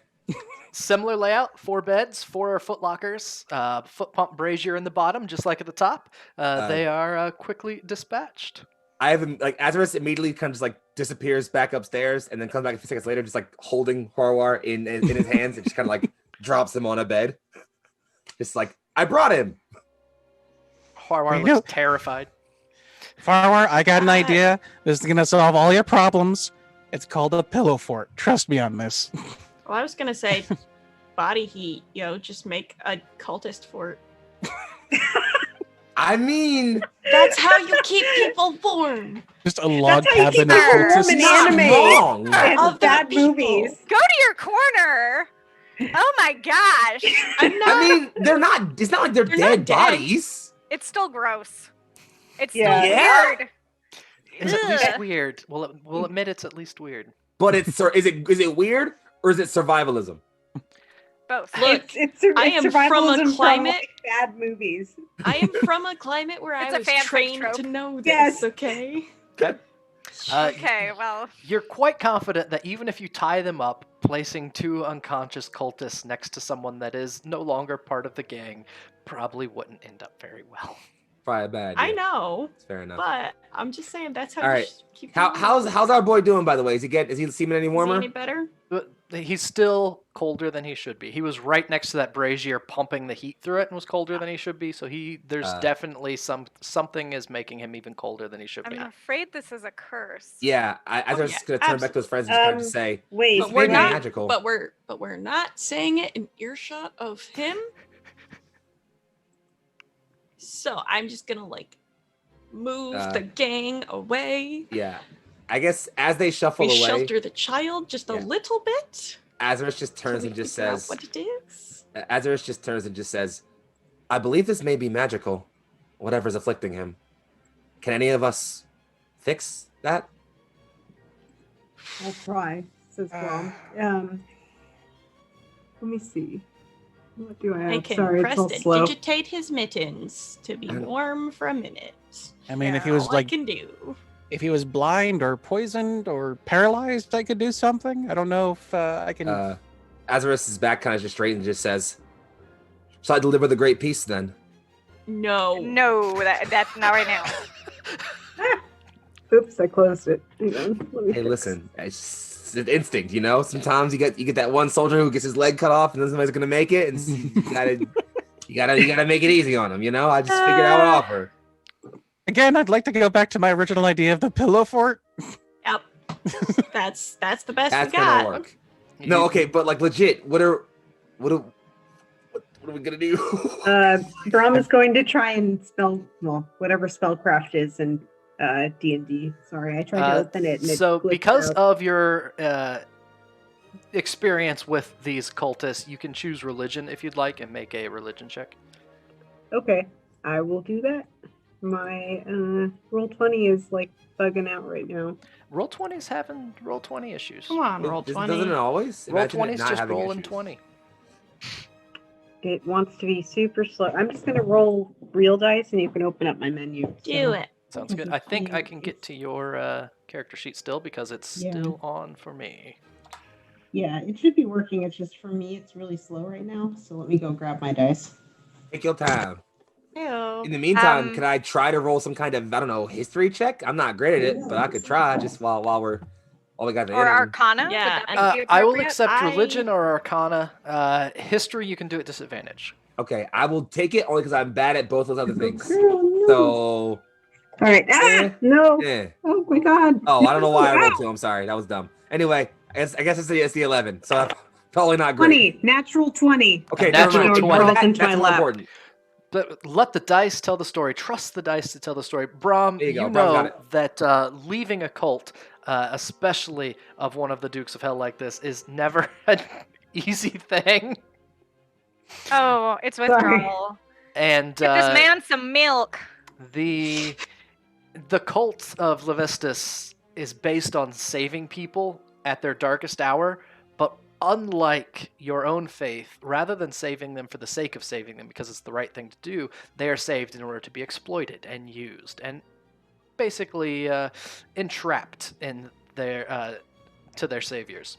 So this cold is because his amulet has been removed. He has effectively decided to leave the cult, and if he can survive the next couple days, it usually takes 1 to 4 days, then he will survive.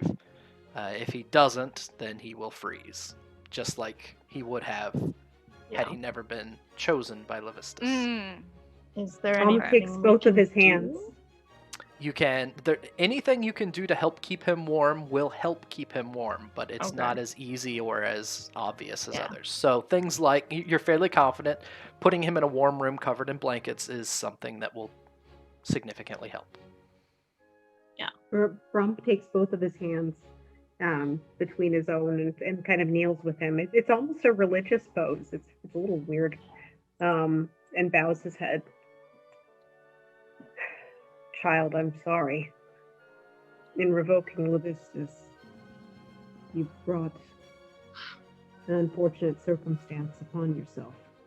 It's definitely the right thing to do, and I think you'll be the only one of everyone here who has a chance to do well, but You're going to be very cold for the next few days, and you must understand.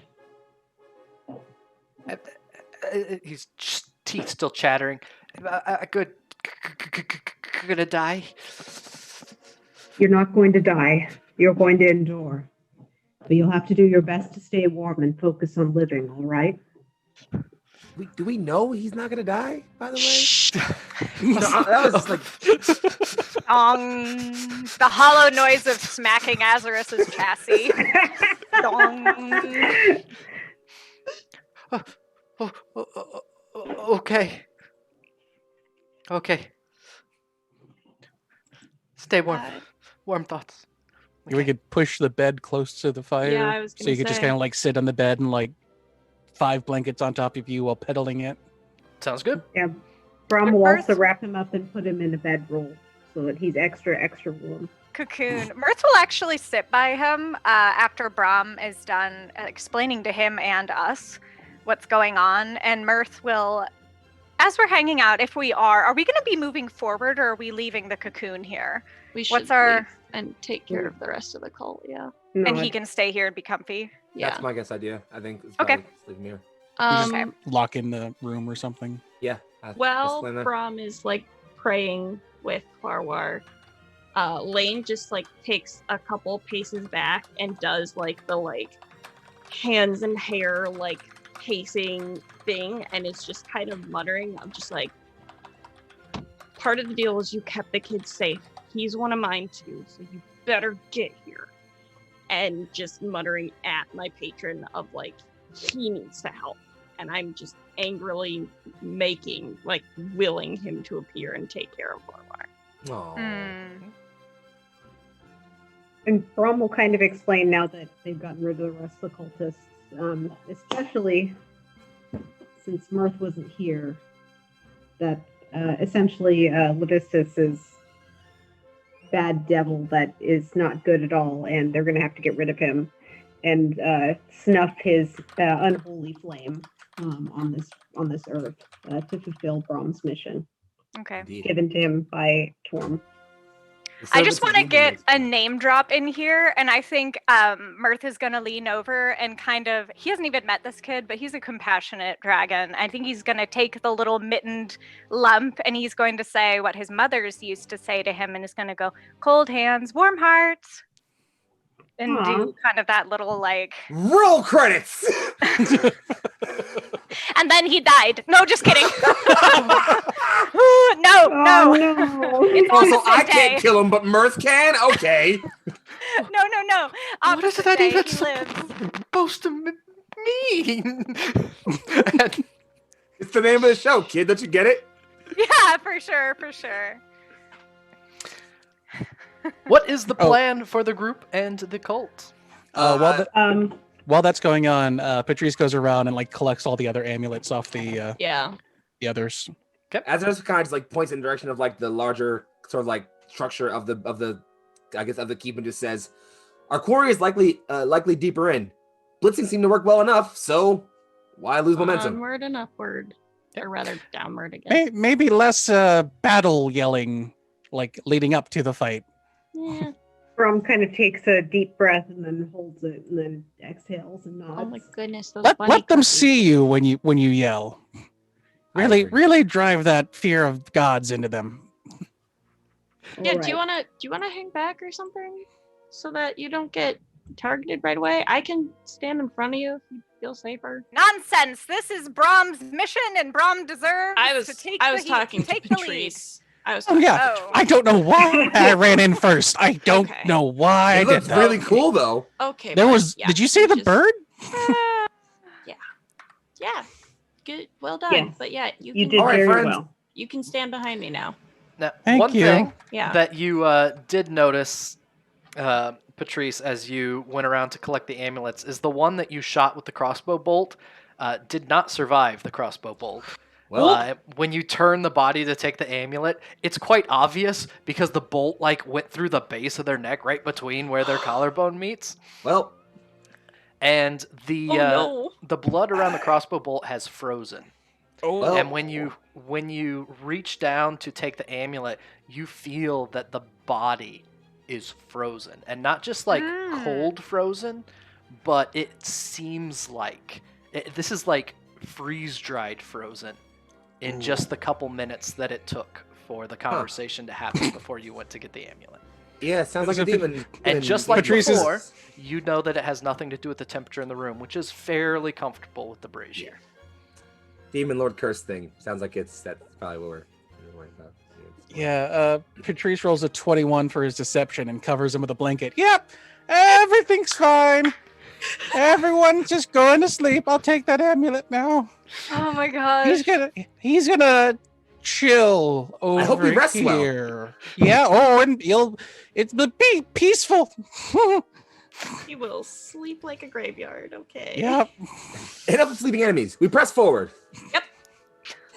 As we kind of just go over here, you know. One difference between this tower and the others, it does have a door that leads to the courtyard. There is no trapdoor going below. And another difference is this is a perfect place for a 5-minute bios and stretch and water break, which we will plug in right here. We'll be back just as quick as we can. We will try and keep this short and productive. Ghostlight, you followed. Wonderful. Thank you. Hey. So we will be back incredibly shortly. Don't change that dial.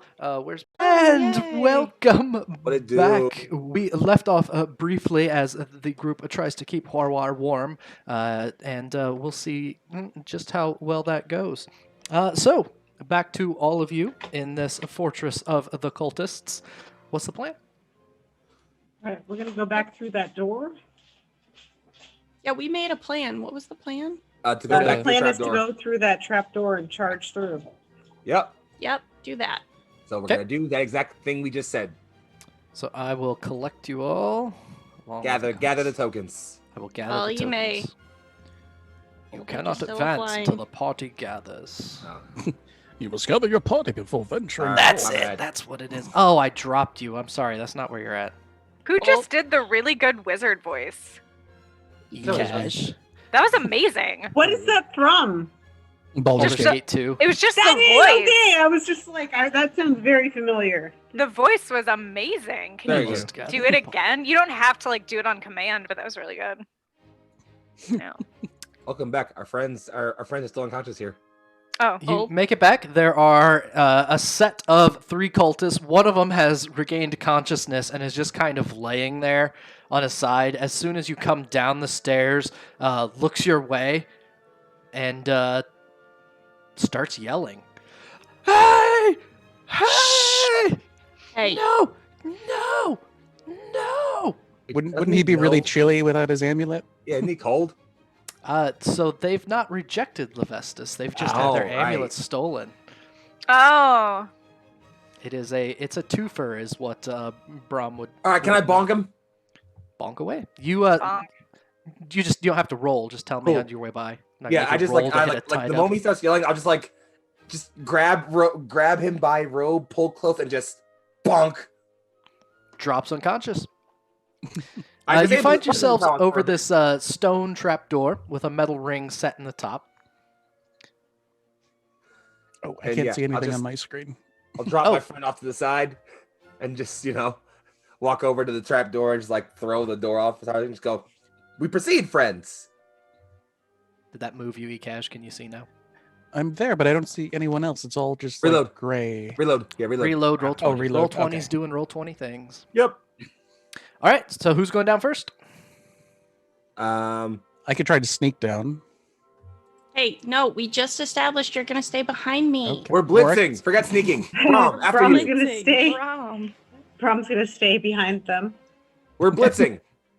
Okay, so Azra's, I guess. All right, let's go. So I'm going to dump you down into the tunnel beneath. Except for Oh, those of great, you that a didn't make bolt. it inside the map.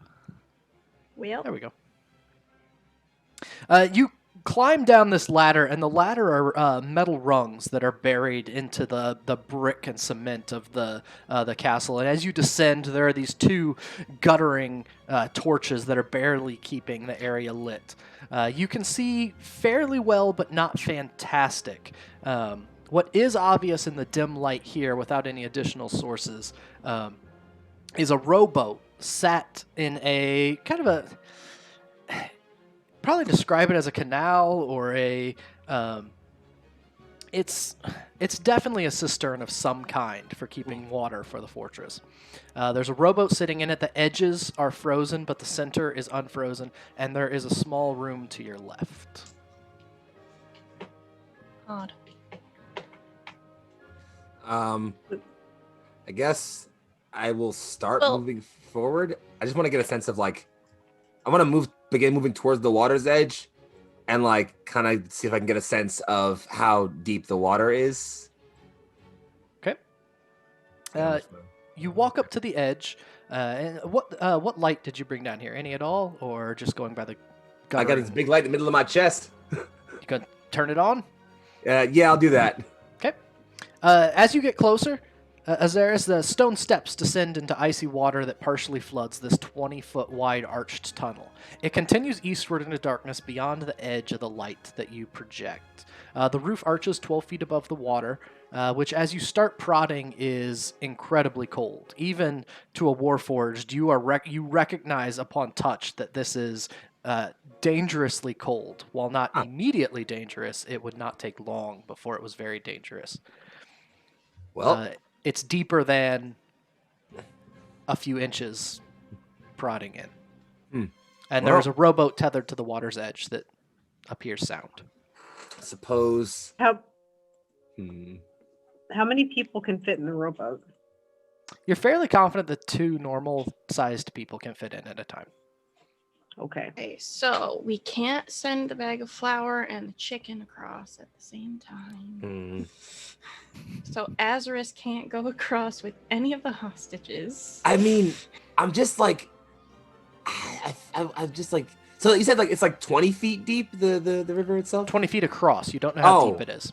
Okay. I can freeze the water and we can just walk across. Could do that.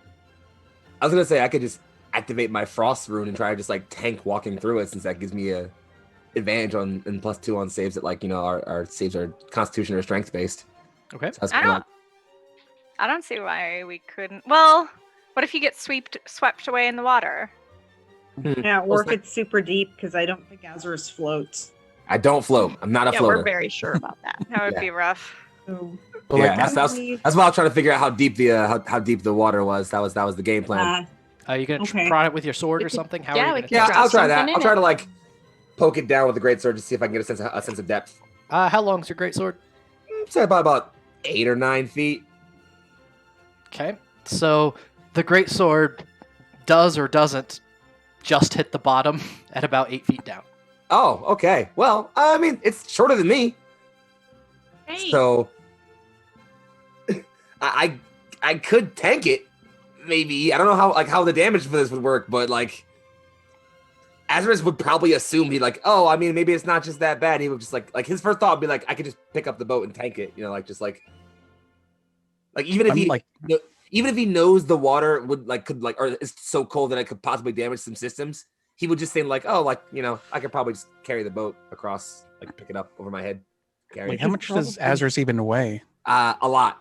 Yeah, because I'm thinking even the boat still is just Yeah. going to be. I weigh a lot, and yeah, but I can carry a lot. What's in this room next to us? You going in there, Mirth? Yeah, I'm gonna peek in my head. Let's hope for more boats. You have any light to shine in there? There's just shadows that are being. Yeah, I'll press to digitate something or hold up a torch. As you press to digitate, you see a number of broken pieces of furniture, along with some other piled up whale oil soaked bits that are used for fires in Icewind Dale. And there are also 4 bodies in there. what Are they type of frozen? bodies? 3 humans and a halfling. Are they Huh. frozen? Are they cultists? What do I see? Are they dead? When you take a look, you go up and kind of lean down to take a closer look, and they have a freeze-dried appearance to them. Oh. Yep. All of them are wearing the deep V vests of the cultists. Huh. They didn't make it. Failed cultists. Do they have anything that might be useful on them? Can I riffle through their pockets? You recognize that they don't have any amulets on, and they seem to have no valuable possessions at all. I wonder if they forewent their vow against this person and didn't make it. You can make a investigation, perception, or medicine check if you want to. Yeah, try I'm and figure actually out. curious enough. Maybe Mhm. I don't know. Oh, just a 17. I have no Not bad at all. investigation. For investigation, you start to, as you're checking the bodies, you find some wounds that just that have crystalline frozen blood. Rather than blood flowing out of them and staining their skin, it's just deep red and frozen crystals around the wounds. And your best guess are things like swords or axes. They seem to have been killed in combat. So maybe when they took this place, or maybe they were That's a fighting shame. their Or maybe own. they just never got around to burying. Yeah, I mean, you can't really bury that well. It does Mirth say anything when they find the dead guy? Mirth's voice will echo out of the hallway and say, "Oh, there are a few dead people in here." Brom's Cultists? gonna go to investigate. Yeah, Yes. cultists. See the same thing? Huh. Brom is going to investigate and see if it looks like any of the cultist weapons, or if it looks like something else that have been used against these guys. Well, Mirth's conclusion is pretty sound. That combat of some kind. Dog agrees. Hi, puppy. So far, the weapons you've seen the cultists use are magic and scimitars, and some of these are jabbing and bludgeoning wounds, not just slashing. So, Okay. Well, Brom frowns. back Maybe to we plan should A. I could carry the boat. We could also paddle across, and then you could go last alone. I Not a could bad be idea. prestidigitating all of his systems to keep him warm as he drags the boat around. That's smart. Okay. That's Do smart. that too. Mirth is gonna Yeah. laugh at that suggestion, but not in a mocking way. Just Do you in an have heat? amused way. Do you have another I- heat metal on you? I don't, unfortunately. That works Oh, really also, well. that would be so mean. Oh man. Hey, I Poor mean it worked well Azareth. last time. Yeah, but I don't want to do that on you. That would fuck you up. No, I Well, mean it you're worked well just last made of time. metal. Used on me. Yeah, use it on Last time him someone while used it he's on me, in it worked ice well. water. Yeah. Oh, you think? Well, I don't know if it works like that, but maybe it mean- does. Does heat metal I am- counteract? I am free to interpretation of what to do. But you do feel time passing as you're standing in a cold tunnel looking at a rowboat in water. Yeah. And All the other- right, then we're wasting enough time. If someone's gonna heat me up, then heat me up. Does the rowboat All have right. paddles? could Is also- there- It does have paddles, It's- but the has problem paddles? is that It fits two people. yeah, What the I- problem is that I can stand on like Azareth's shoulders and just kind of like do what I can to keep him alive as he powers Same. through it. the other thing we can do is two of us can paddle over there, and then one of Azareth us can come go- back? Yeah, and then to Azareth get the can go others. rest on the boat and see if it's can support his weight. Yeah, I mean, Okay. that way, worst case scenario, it's only me in trouble. So go for it. Yeah, let's do that. I mean, we could still save you that way, and maybe you won't have to get cold. I agree. We'll do it that way.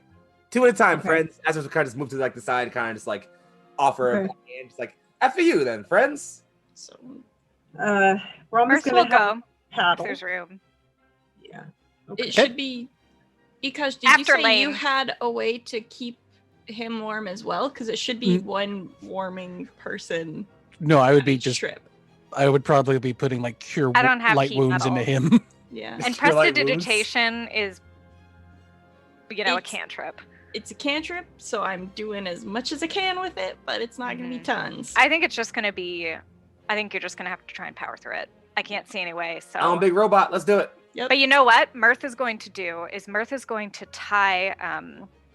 He's going to tie, I suppose, a rock or some other heavy object. I'm sure he has something stupid like with him. And he's going to tie it to a rope. And as we're going along, he's going to drop it and see when it drags along the ground so we can see how tall it is. And if maybe Azareth can just. So in Okay. case, hopefully that way he won't plunge into a deeper pit that Sounds we're good. unaware of. Smart. All right. So Brom and Mirth going first. Yes. Yeah, Brom will And- protect me. Well, Brom's going to be paddling. Okay. Stupid dice bot only gave me a 9 for Well, that, what I was going to but- say is, unless you're trying to go faster, you can paddle at a comfortable pace of 20 feet. Okay. So Well, we should be able to get to this door. Oh yeah, that's interesting. See what's over there. And then, Mirth, are you providing light? Yeah. Okay. So it is dark in this 20-foot wide tunnel. You both paddle that direction. First, Mirth, as you are dragging this rock behind, I would like you to roll 1d6 for me, please. I don't like when you say that. I don't Me like when that neither. happens I got a either. 3. A 3? Okay. You can feel the rock skidding around beneath you. It doesn't appear to be any deeper than 8 feet so far. It doesn't get any deeper. Okay. It kind of catches on a few things a couple times, but not severely, and continues along. You get to this small room just off the side, shining the light in. It looks like a storage room of some kind. As you shine the light in, there's this rat looks up at you that's gnawing on a bag of grain and shoots into the other bags around it. Ooh. Brom's not going to go and kill the rat. Do you want me to look in there? Mirth says, sort of standing up, and he uses his tail to balance himself. I don't think we have to. It doesn't look like there's anything in there. But what if there is something? Okay, we don't have to. He just kind of like, it's not like he's impatient. He's just, he's on a literal mission from God. Let's stop for a cheeseburger. Okay, fine. So, yeah. It's not that he's impatient, it's that he's Orange on a mocha literal mission. frappuccinos. from God. Okay. Brom's gonna next go over here. Okay. So it takes a few more rounds to get over there. You arrive at another platform, stairs coming up out of the water. And Mirth, go ahead and roll me 2 more d6 because you went 40 feet. I got a 4 and a 6. 4 and a 6? Okay, so just before you reach this, the rock you're trailing around behind gets stuck on something. And the rope goes taut, and it goes taut enough that, Brom is rowing, but just like rowing a boat, when the anchor drops, you're suddenly not making the progress you were a moment ago. Mirth is gonna, Mirth doesn't want to yell, but does my voice carry enough to tell everybody? Like, It's pretty echoey. Anything you try and say loud enough to say to them is going to project quite well. dang it. I want to tell them that there's 8 feet, so Azareth might be able to walk up and, Well, I mean, I do the know it's boat- around 8 feet. I checked with my sword, so I know it's about 8 Oh, feet. okay. That it At the- stays that way, though, but it got caught. I mean, I'm watching you right now, so I can. Mirth goes, Yeah. it's caught, and then is going to kind of pull on it a little bit, which may or may not be the wise idea. But As it's you a fun pull, idea. you can feel it catch on something, and it's heavy, but you can still keep pulling if you would like. I You're keep definitely pulling. pulling something up. Can I reel it in? What is it? Yep. I You went reel. fishing. As you start bringing it up, the kind of cloudy, ice-speckled water, this shadow begins to rise up. And as it does, this face turns. And you see the helmeted face of what was probably one of the guards, still wearing armor that was tossed into So the Mirth cistern. is going to pull it up and then go, okay. And then put it back in. No, Just okay, yeah, Put that right back. Nope. Okay. yeah. A It's couple fine. notes It's on being fine. able to see.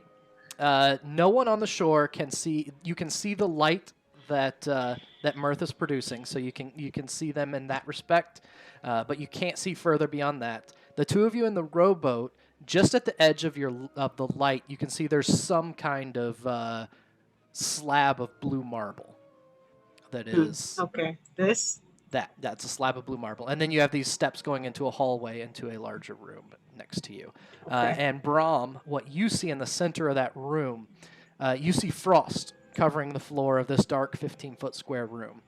There seem to be tunnels on either side going deeper into other chambers, but in the center is an 8-foot-tall pillar of ice with a horned, pale-skinned humanoid figure frozen within it.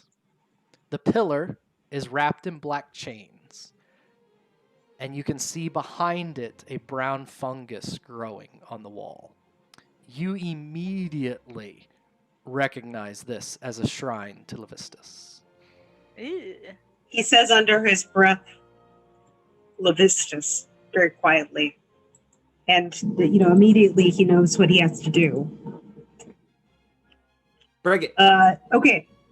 So he did. I forgot to say this. Oh, and I'm it's sorry. incredibly cold. It is noticeably frigid at this point.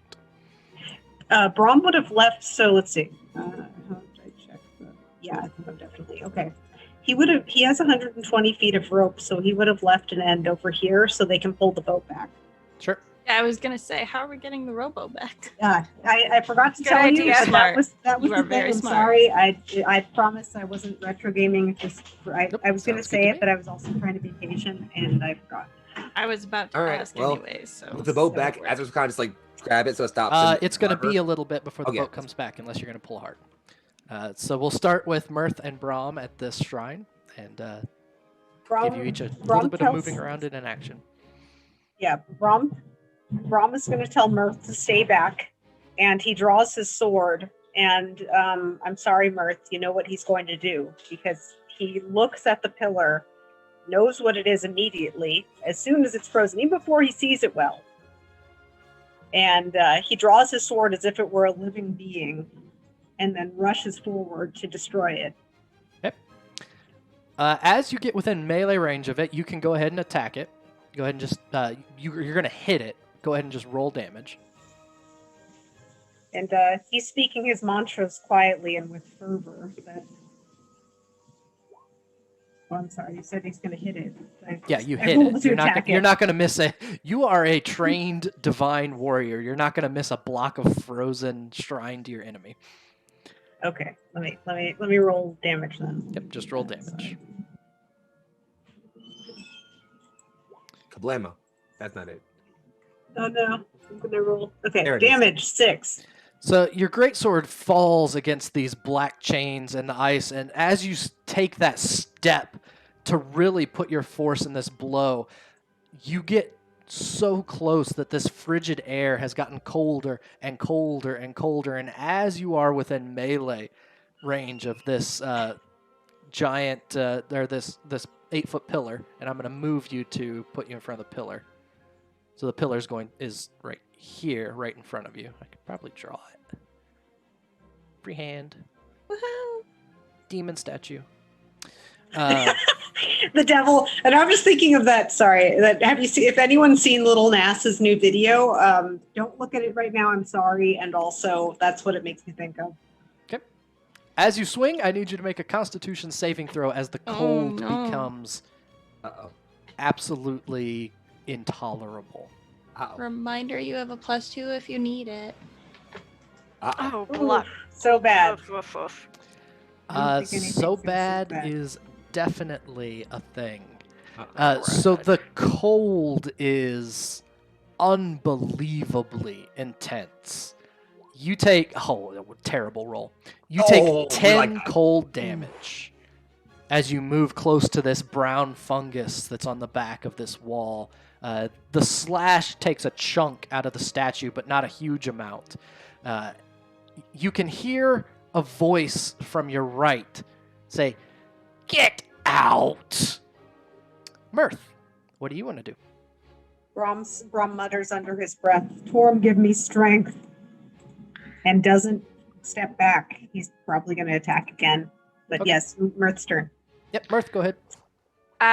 Mirth is standing back in the shadow, sort of backlighting Brom as Brom is standing there. Mirth just happens to be like behind Brom and casting this like golden glow of righteousness just by pure framing, right?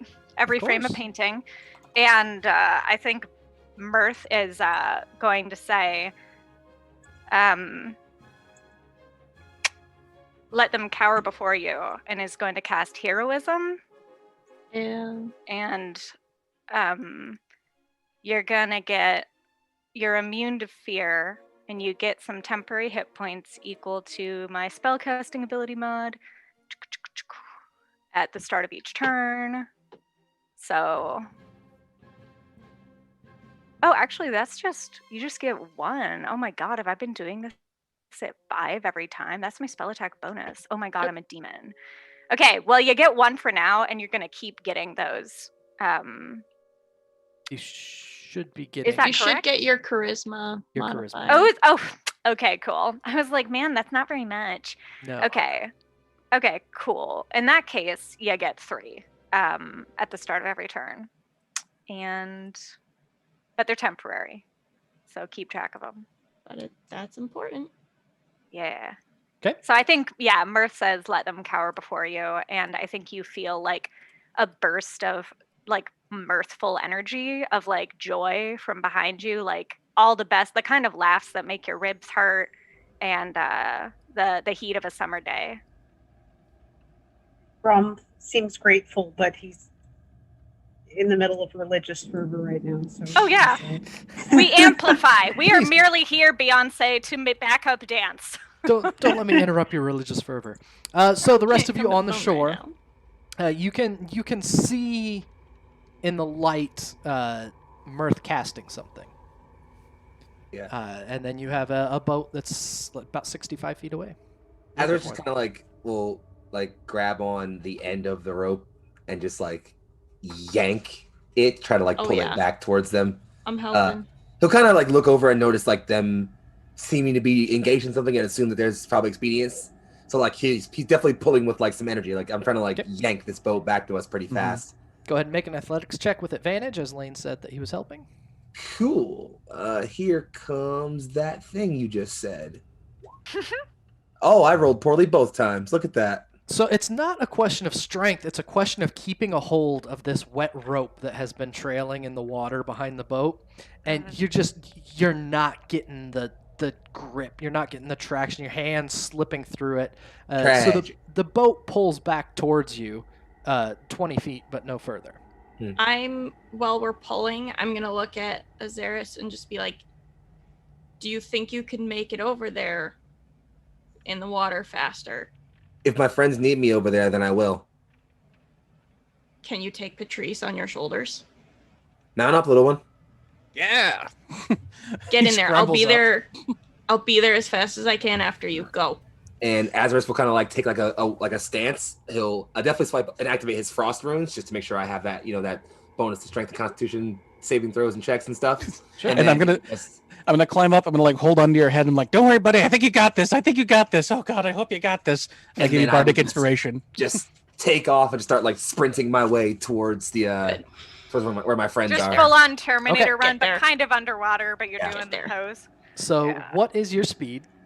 30. 30. So it is difficult terrain going through the water. Mm-hmm. And as you already used your action on that athletics check, you can only do that move action to go through. And it is, as you start walking, you're mostly, almost completely underwater. What, I think you're 8'6", right? Yeah, 8'6", a little bit more. Yeah, so essentially, you've got your eyes, or what your eyes would be, are above the water, and the rest of you is just trying to power through. Mm-hmm. I need you to make a Constitution saving throw. All right, I get a +2 to this one by default because of having activated my frost rune. Okay. So here comes that. 23. Okay, you definitely feel the cold, but it's not affecting you. And as you are walking, you can feel on the bottom there are a number of something.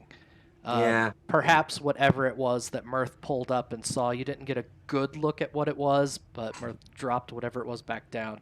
So there's something you're kind of stepping on. So you're bobbing up out of the water as much as a foot every once in a while as you step over. So God, Patrice, that's so gross. I love it. I need you to make an acrobatics check to please don't fall. Keep your position. That is a 16. 16? You're fine. The first time that Azra started going through the water, you like shuddered and shivered a little bit, and then as soon as he like popped up, all of a sudden that extra foot is like, but you're able to hold on. All right, and I can tell he's slowed down now that he's like in the water. Oh yes. Okay, I am going to. Yeah, I'm gonna go ahead and just like, reach into my pocket and like, sprinkle a little bit of like soil on like the back of his head and like, come on, you can do this, go quicker, must go faster. And I cast Long Strider on him, so it increases movement by 10 feet, and it lasts an hour. Oh, cool! Shit, Oh. yes! I wish I thought to do that Added earlier. Petrol! Oh, I like. I wish I So- thought to do that earlier. I approve. So that you can Very move, good. you Hey. can go forward now 20 feet instead of just 15. 5, Good, good, good, 10, good. 15, 20. There Hi, you Rat. go. And we'll remember Rat. that 15. that's Patrice is 25. on there.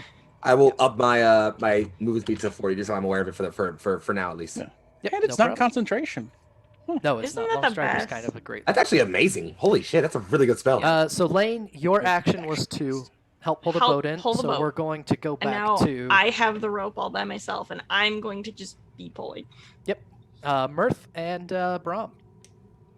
Brom is going to continue to strike at the pillar. Hit it He again. mutters to himself, "O Torm, forgive this unworthy soul. As I smite this wicked creature," he says as he continues to whack.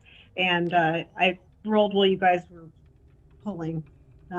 He got a 6 and a 3, so that's 9 plus 3, so that's 12. 12 in addition to the 6 from the first Yeah. attack, or did you? Oh add yes, in addition. Okay, so 6, 3.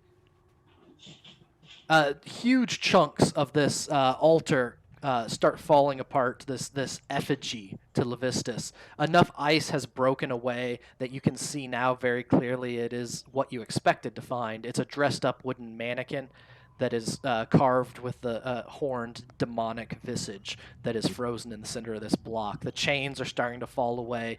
Another Constitution saving throw for remaining this close to the fungus on the back wall. You got it, I believe. Do it. We'll see. Have faith. That's not good. That's another Oh. failure. Ouch. Even Uh, with a plus, even with a plus Oh! 2, probably. Ooh, bad. So that was Do you a have very good roll. You have 5 temporary hit points from Mirth. do you Alright. have any advantage or anything from chat clerics? Don't know. There are no Do heal. I? There's I no have plus heals 2. from chat right now, so there's nothing you have from chat clerics that can help. It'd be nice if there were heals from chat cleric. I got plus 2. That's it. Nothing to be able to um, do with that. So that No. is 22 damage. Ooh. Oh my god. Oh no. Woof. So he's at -4. Ouch. Oh my god, Just no. 0. So He zeroes Brom out. hacks at this, and after hitting and essentially swearing at it in the nicest, most churchly way Mirth has ever heard, Brom collapses. And Okay. because you are holding concentration on a spell and he's collapsed, you feel that he has gone unconscious. Oh crap. Mirth winces and like, oh my god, and I think is going to kind of just come forward and looking both ways because he heard noises in either side that Brom was in his fury against this idol. Like, what does Mirth see when Mirth kind of like he's grabbing Brom under his arms and he's looking around on either side to see who's there? You Can I look to the percept left. or do I see anything? You can see pretty clearly. You look to your left, and you see a iron lever set into the wall in the room over here. And to your right, you see a dark blue-skinned tiefling that has a quite severe case of vertigo, where the Vitiligo. deep blue is just pure white from the loss of pigment. Sitting at a desk, their back to the wall. They don't even look up from their note-taking and say, "I told you to leave it alone. Leave him or die like him." I need to rescue my dog really quick, and then I'll be right back. Okay, this is a high drama moment, so I vote that we pause for a second for tea. I'm fine with that as well. Also, let's resolve the bits in chat. Is that a good table or is that heals? That's what I'm asking. Purple Phil, would you like... Looks like 5 copies of 100, which would technically be. That's just how bits show up. Oh, true. Never mind. I'm just. 5 heals or a good table. Thanks, Perp. They are They're heals, apparently. heals. They're According to heals. All right, so you have 5d4s that you can Hooray. use. Let Brom take them all. I don't need them. I'm fine. Okay.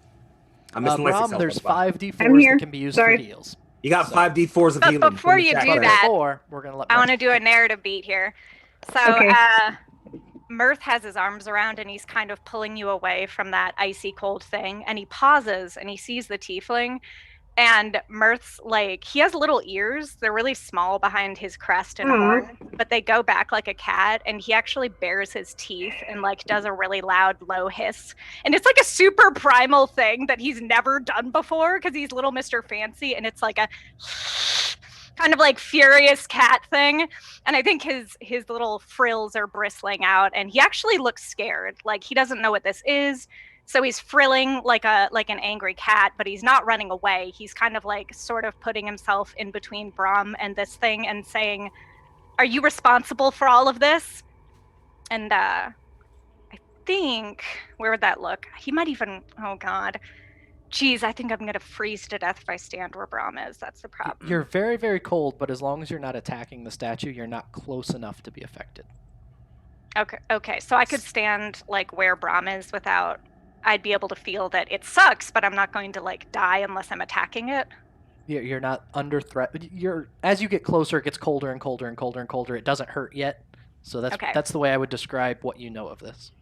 Okay, yeah, so Mirth is going to kind of, it's like every fiber of him does not want to be doing this, and he's like physically shaking, but he like puts his body in between Brom and this creature, and he's hissing, and he's like, "I don't know what you have to do with this, but we're going to stop you." The figure chuckles a little bit, looks up, and you can see a little bit clearer now that you're more focused on them rather than what Brom has happened to Brom. There's this tiefling, deep blue skin, prominent vertaligo throughout, sitting at a small desk at the back, writing in a book with a leather cover and an ink black, almost that same really deep blue, but just leaning toward the black instead.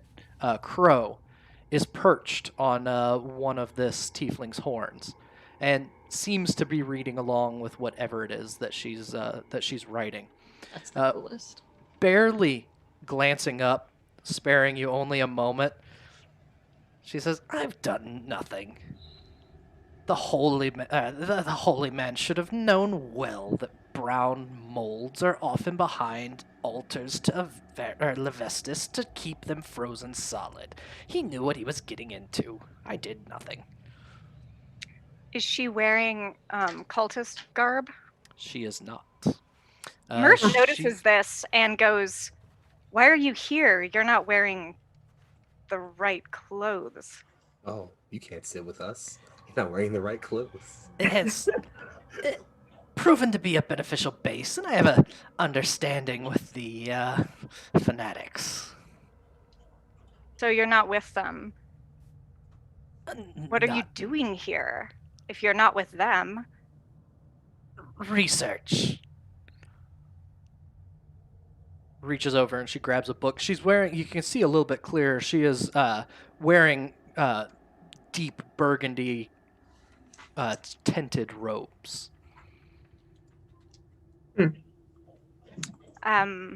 I don't want to take up too much of the roleplay time realistically. I think Mirth is sort of looking at her, curiosity peaked, but still in such jumpy, like cat that went under the bed and is really pissed and scared. He's so jumpy that even her reaching over to like flip a page, he kind of like bristles more and is like, you know. And I think I'm going to make sure that I look behind us and see, is there anything that I can perceive over here? Any critters, anything ominous or noises? Go ahead and make a perception check. And while you do that, if Azaris would make another Constitution saving throw while pushing forward. I got an 11. +2 makes 21. Yes.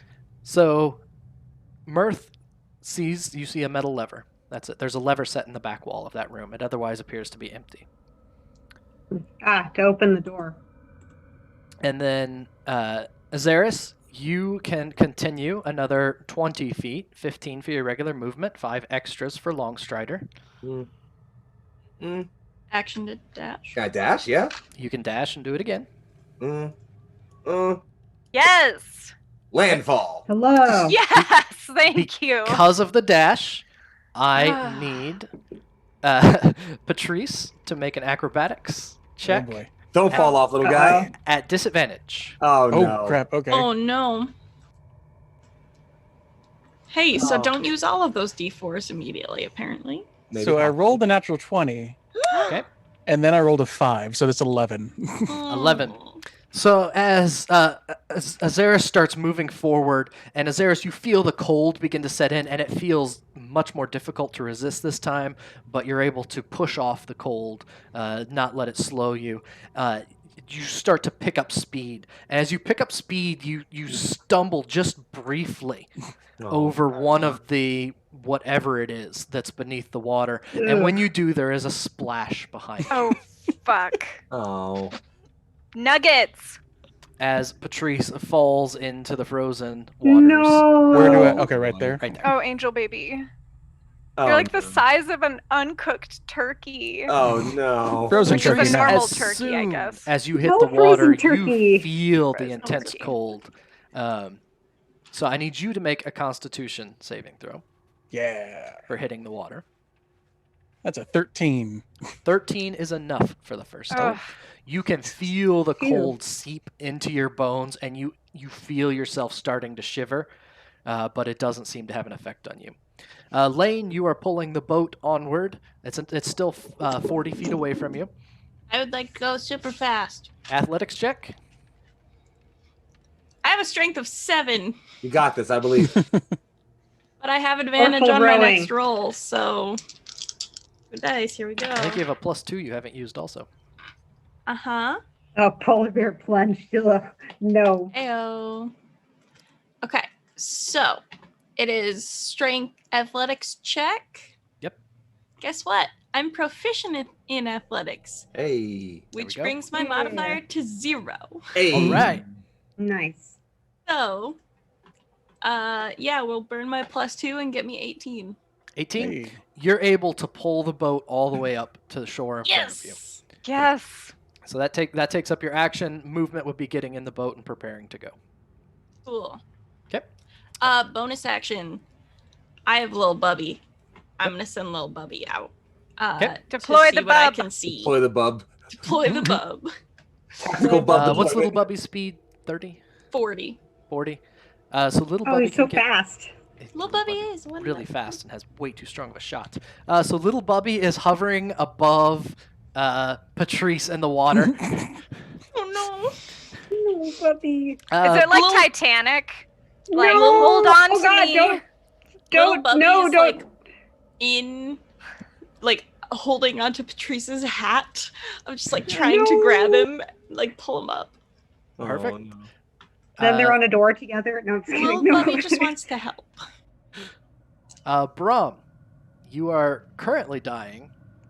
You can make a death saving throw or burn one of those D4s there. Use the D4. D4s. We got like 5 of them. Take them all. Okay. Take all of them. Yeah. Take them all. I'm gonna use a Just D4 do because it. I don't Leave- trust my dice right now. Leave one for emergency, but Take use 4. at least 4. Hey, take 4. Why not? Okay.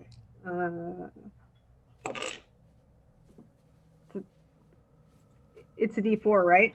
Yep. Yeah. D4 you can use up 3? to 5. You heal 3. It's for straight healing. Oh, okay.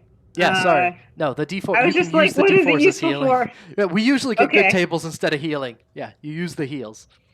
So you Okay, can roll. So what they're saying is roll 4d4 and take that as healing. okay. But it is up to you. 2, 4. 2, 2, 4. So that's 8. 8. Yeah, I'm like math is hard. Math is difficult. 8 plus 3, so 11. 11. Okay. That's a number. Okay, there you go. So you 11. come 11 to, more than you had before. and as you come to, the sense of just, well, I can't tell you what you feel from it, but you do come back to consciousness. You have Mirth. You wake up just in time to hear Mirth hissing and seeing just this little flutter at the fringes. But you're not certain. You're still groggy, so you don't know if you saw that or imagined it as you're being pulled away from the effigy. I must not have been devout enough, he says quietly. Oh, It's shut so up. quiet that only Mirth could hear it. Baby, no. Mirth does not say, "Oh, shut up" in real life, but that would be mean. No, but like, I just feel bad because poor Brom is so hard on himself. He's like, I nearly died. It must have been my fault. It's like, no! Go to sorry jail. Like, no. Sorry. That's so good, actually. So Brom, using the heals and coming to is going to be your turn. So Mirth, what are you going to do? Mirth feels Brom moving around and he hears Azarus and he goes, oh, thank Tamora, and is then kind of going to stand up and kind of inhale and gather himself. Your And Highness? Huh? You Your turn Highness? around and Azarus is standing on the shore, dripping with icicles forming on his frame. Thank God. I'm so glad Azarus is here. And also, that's why Mirth suddenly stands up and is much more, instead of being like an afraid cat, now he's like very proud because he knows that he has muscle. Like, you know what I mean? He knows he can back it up now. So when he's like, when your best friend's in the party with you, you're like, yeah, I'll talk my shit now. it's Absolutely. exactly it. Mirth It's was like, five. it's exactly it. But Mirth with it was his voice breaking, like, ah, and then he comes in, he's like, yes. So I think he looks Me and my at robot him, hate your vibe. He's gonna beat your ass. Mirth kind of actually peeks forward just enough to hopefully see better at this person and say, and he's kind of walking and peeking, and he says, "Oh, is there a lamp where this individual is?" Where No, wasn't using any light. Oh, because of course, Dark vision, tiefling, right? of course. Vision, right. So yeah, he kind of he like, oh god, this is gonna be such a weird Beauty and the Beast moment. But he like pushes the lantern in front, and he's like, "Who are you?" You get a better view. The dark-robed individual looks up and says, Avaris, this is Skelm. What are you doing here? Are you part of this operation? Research. Seeing what can be found. Icewind Dale is full of ancient mysteries, and I enjoy the peace of uncovering them. Well, if you're associated with these cultists, you're bad news. Out of character question, have we been taking people into custody? Is this a thing? The only person that's been taken into custody was while you were away. We put a guy in the closet. So all Mirth knows is we defeat bad guys, and that's We what put we a guy do. in the closet, though. So I don't think Mirth has been around since Brom has had except for today, in those fights earlier where Brom was doing the. Yeah, Mirth has Push no to not kill. context. He just was pina colada boy. Okay. Mirth is going to turn around his head to Brom, who I assume is conscious but groggy. Is that the case? Brom is awake. He's kind of like sitting up. He looks defeated, rightfully so. And so it's kind of like sat up. He looks back at Mirth. Can he see this person? He doesn't have dark vision. Yeah, so Mirth has a lamp, so yes. Right. Okay. What kind of check should I do for them, or do I not know what they are? Would that be like insight? I mean, they've shot from the hip. They've said exactly who they are. Yeah, they said they're a and- researcher. It's just What kind of research? Asks Mirth. Are you researching?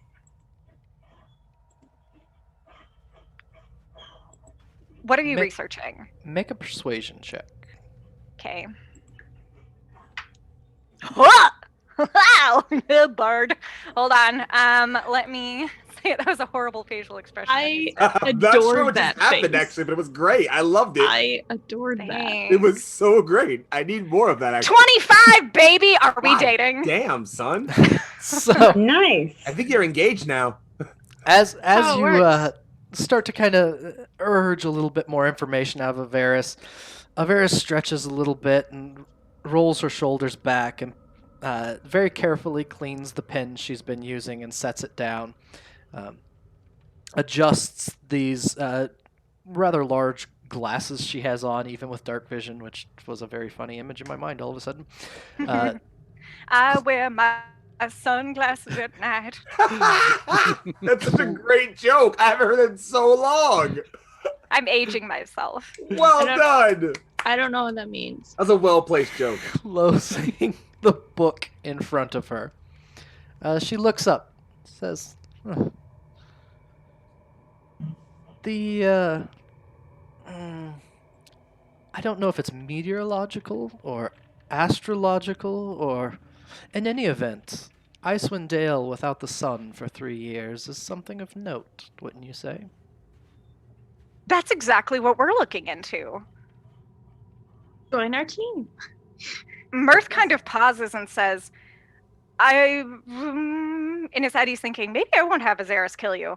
And so he goes, he kind of pauses and says, then it seems that we have similar goals. I'm Mirth.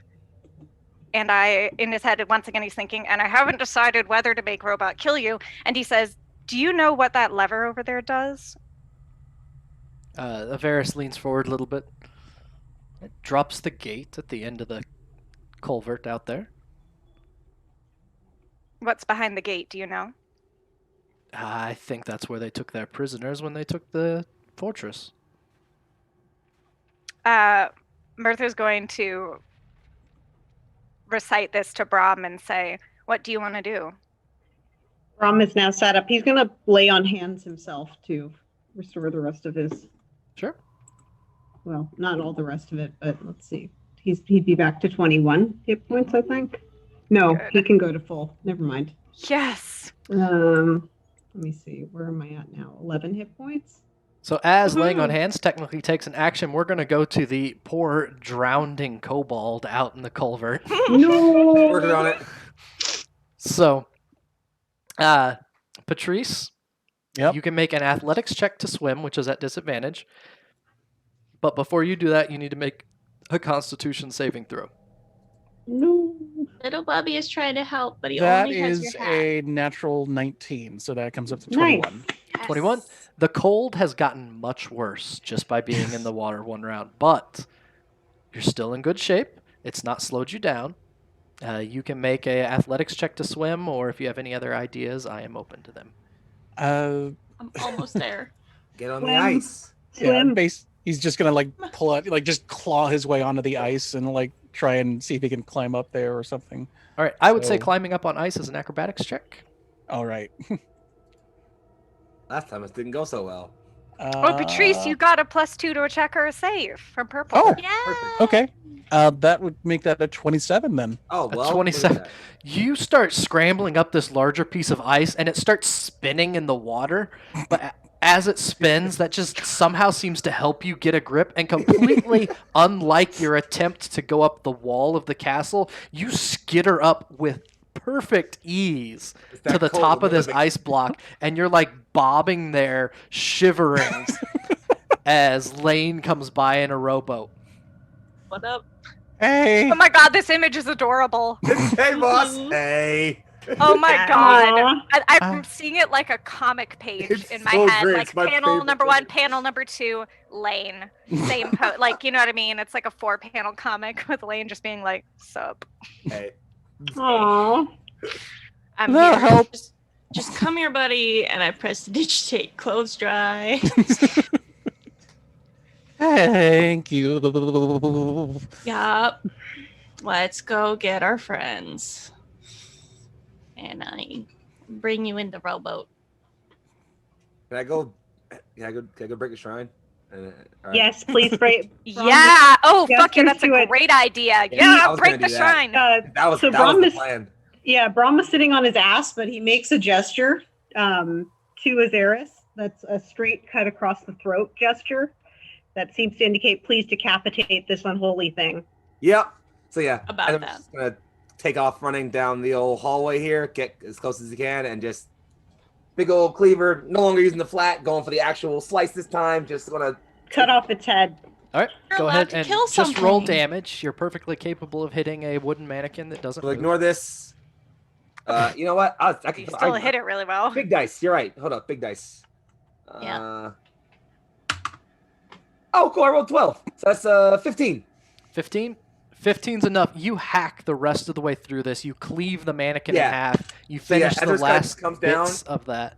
Yeah, it just kind of swings through, and like Brom, as you're looking up, like you notice like the form Azarus finishes in, like as you're kind of like going through like some of the martial poses you learned a bit like in your early training, you notice it's almost kind of like a puzzle piece where like one of your forms kind of fits almost perfectly right below where Azarus is in this sort of stance here, just kind of indicating that like at some point likely the Paladins of Torm likely fought with the Metal Guard at some point. Fusion.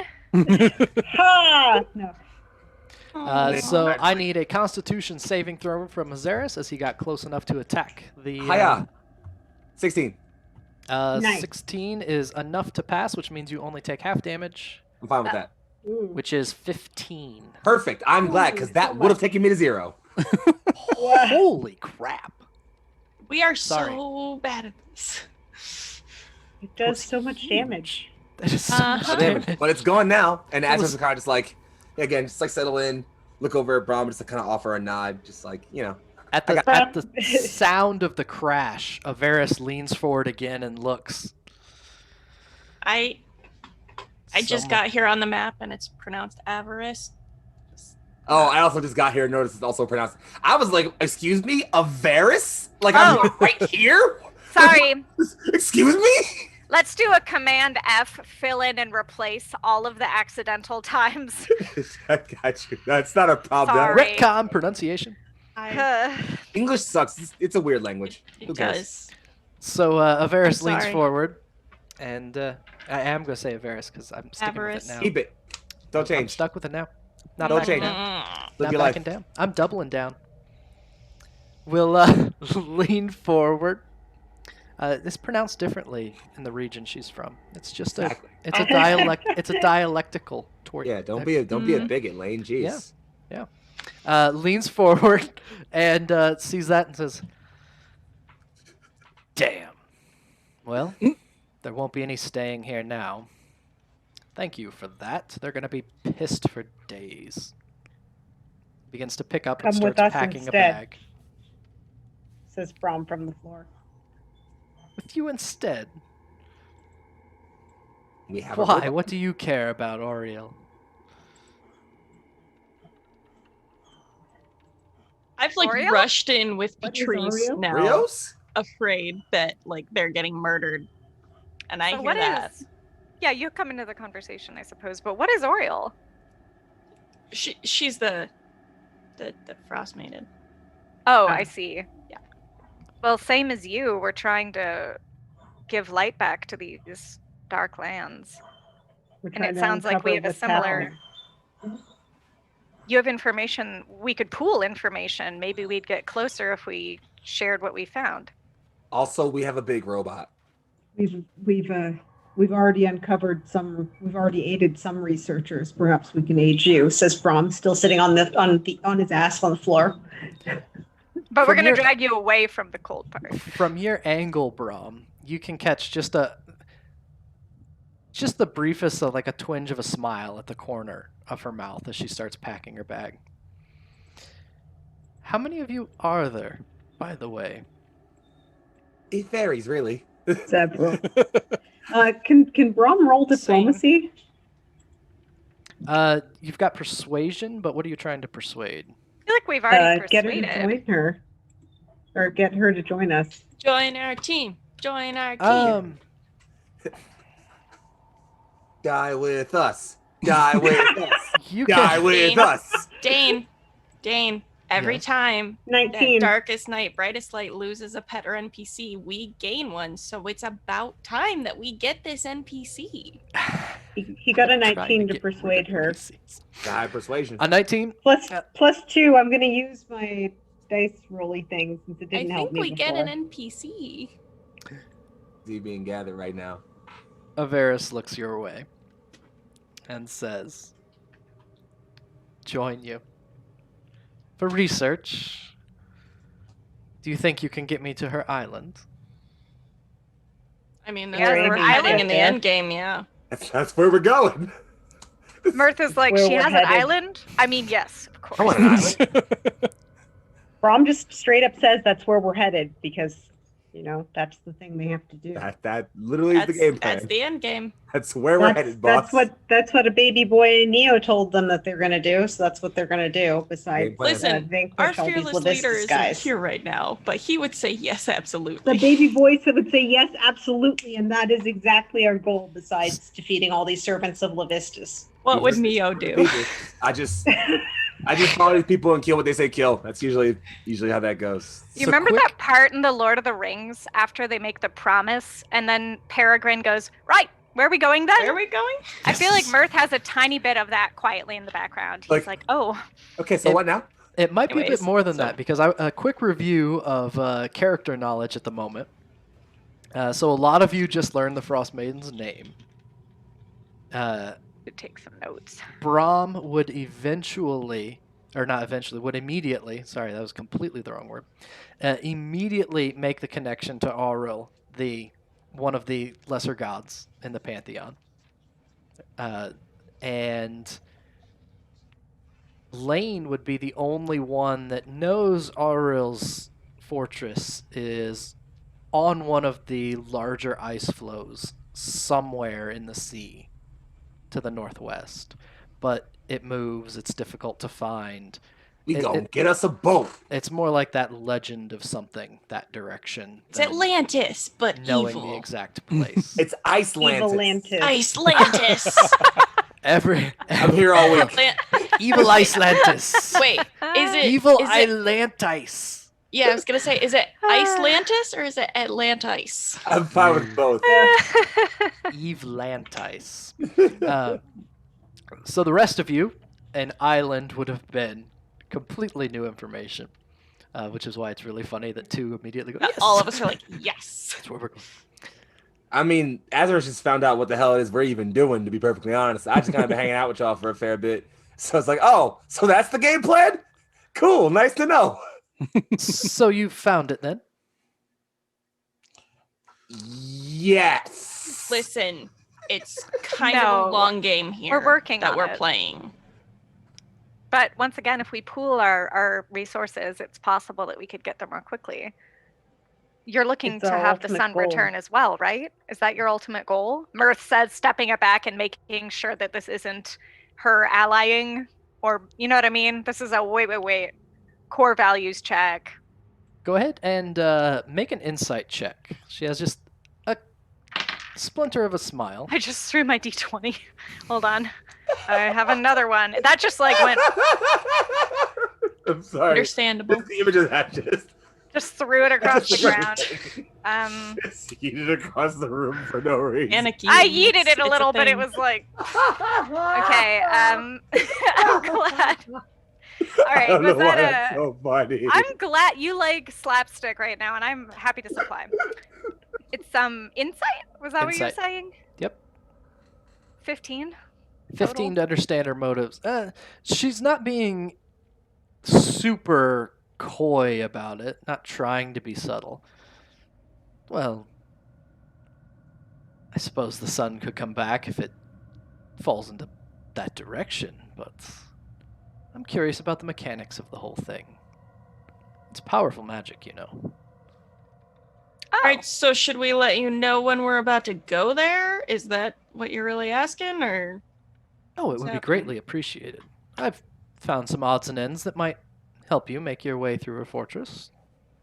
Great. How can we get in touch? She will, I'm think for a Laine, by the moment. way, and I'll just like reach a hand out for shake. For shake. She reaches the a hand out purposes and of returns the shake. You get the sense of nobility about her when she reaches forward. She says, well, reaching out to me. I suppose you could use this. She ruffles around in one of her bags and pulls out a... Palantir. well, it is a small glass ball. Yes. Probably the size of an orange or something.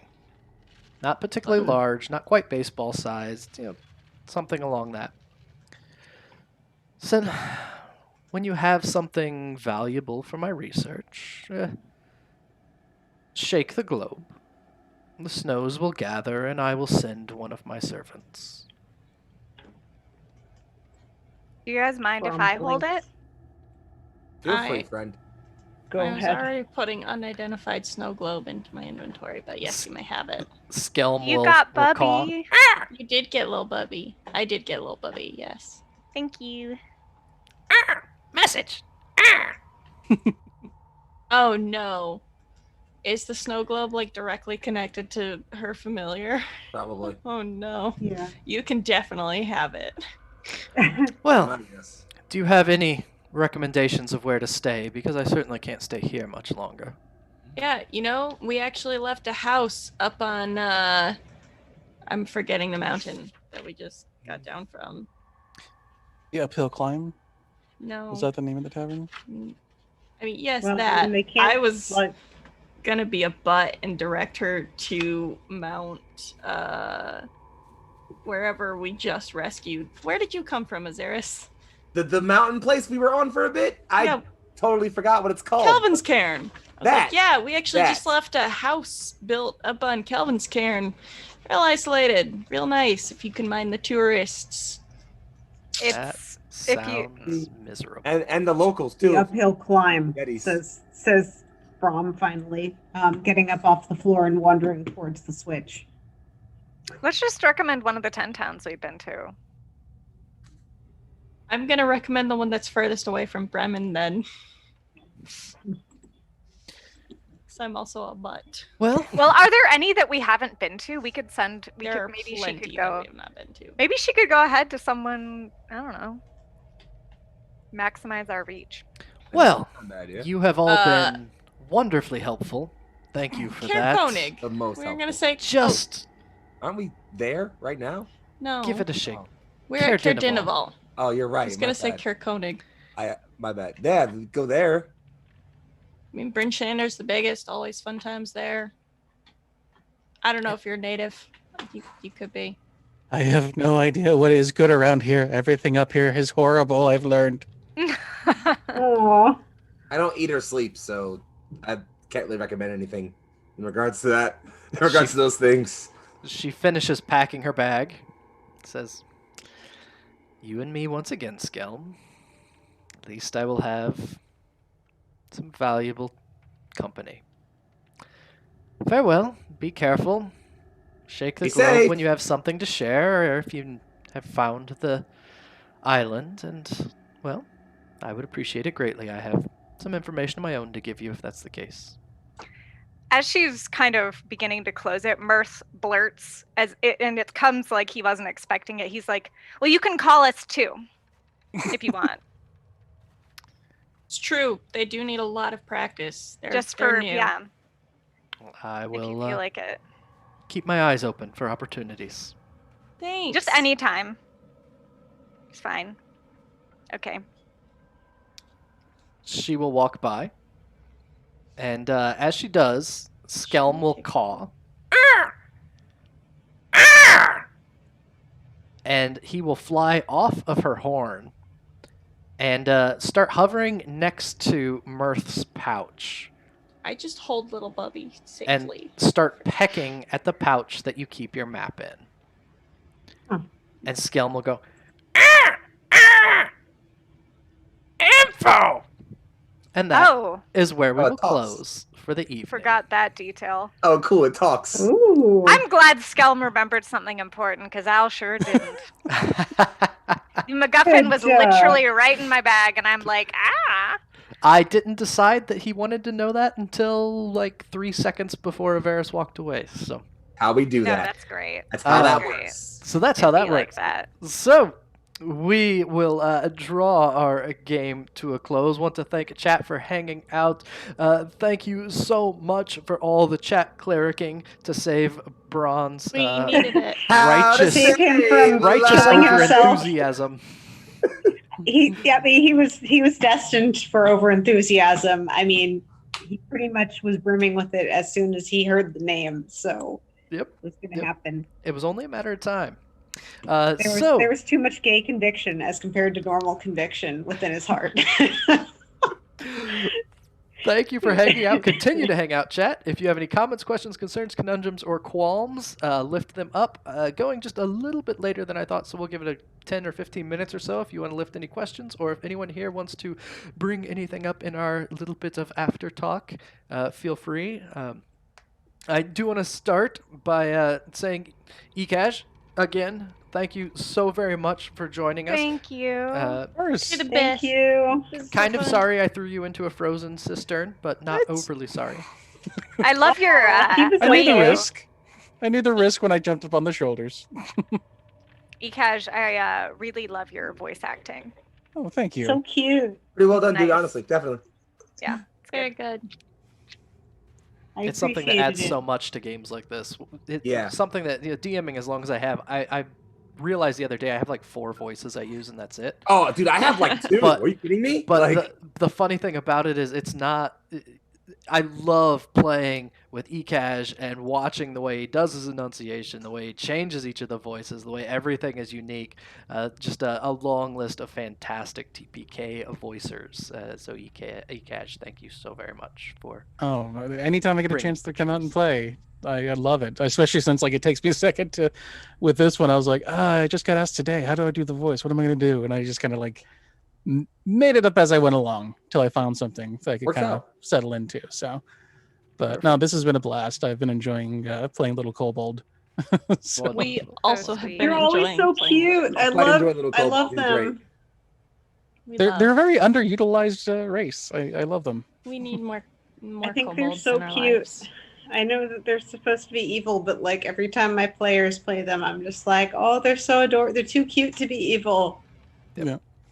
Even in like Kingmaker, where there's like the Kobold Goblin War, I'm just like, but why would you ever choose? I mean, the goblins are cute, but the kobolds Yeah. are But tiny little kobolds. dragon people. Yeah. Yep.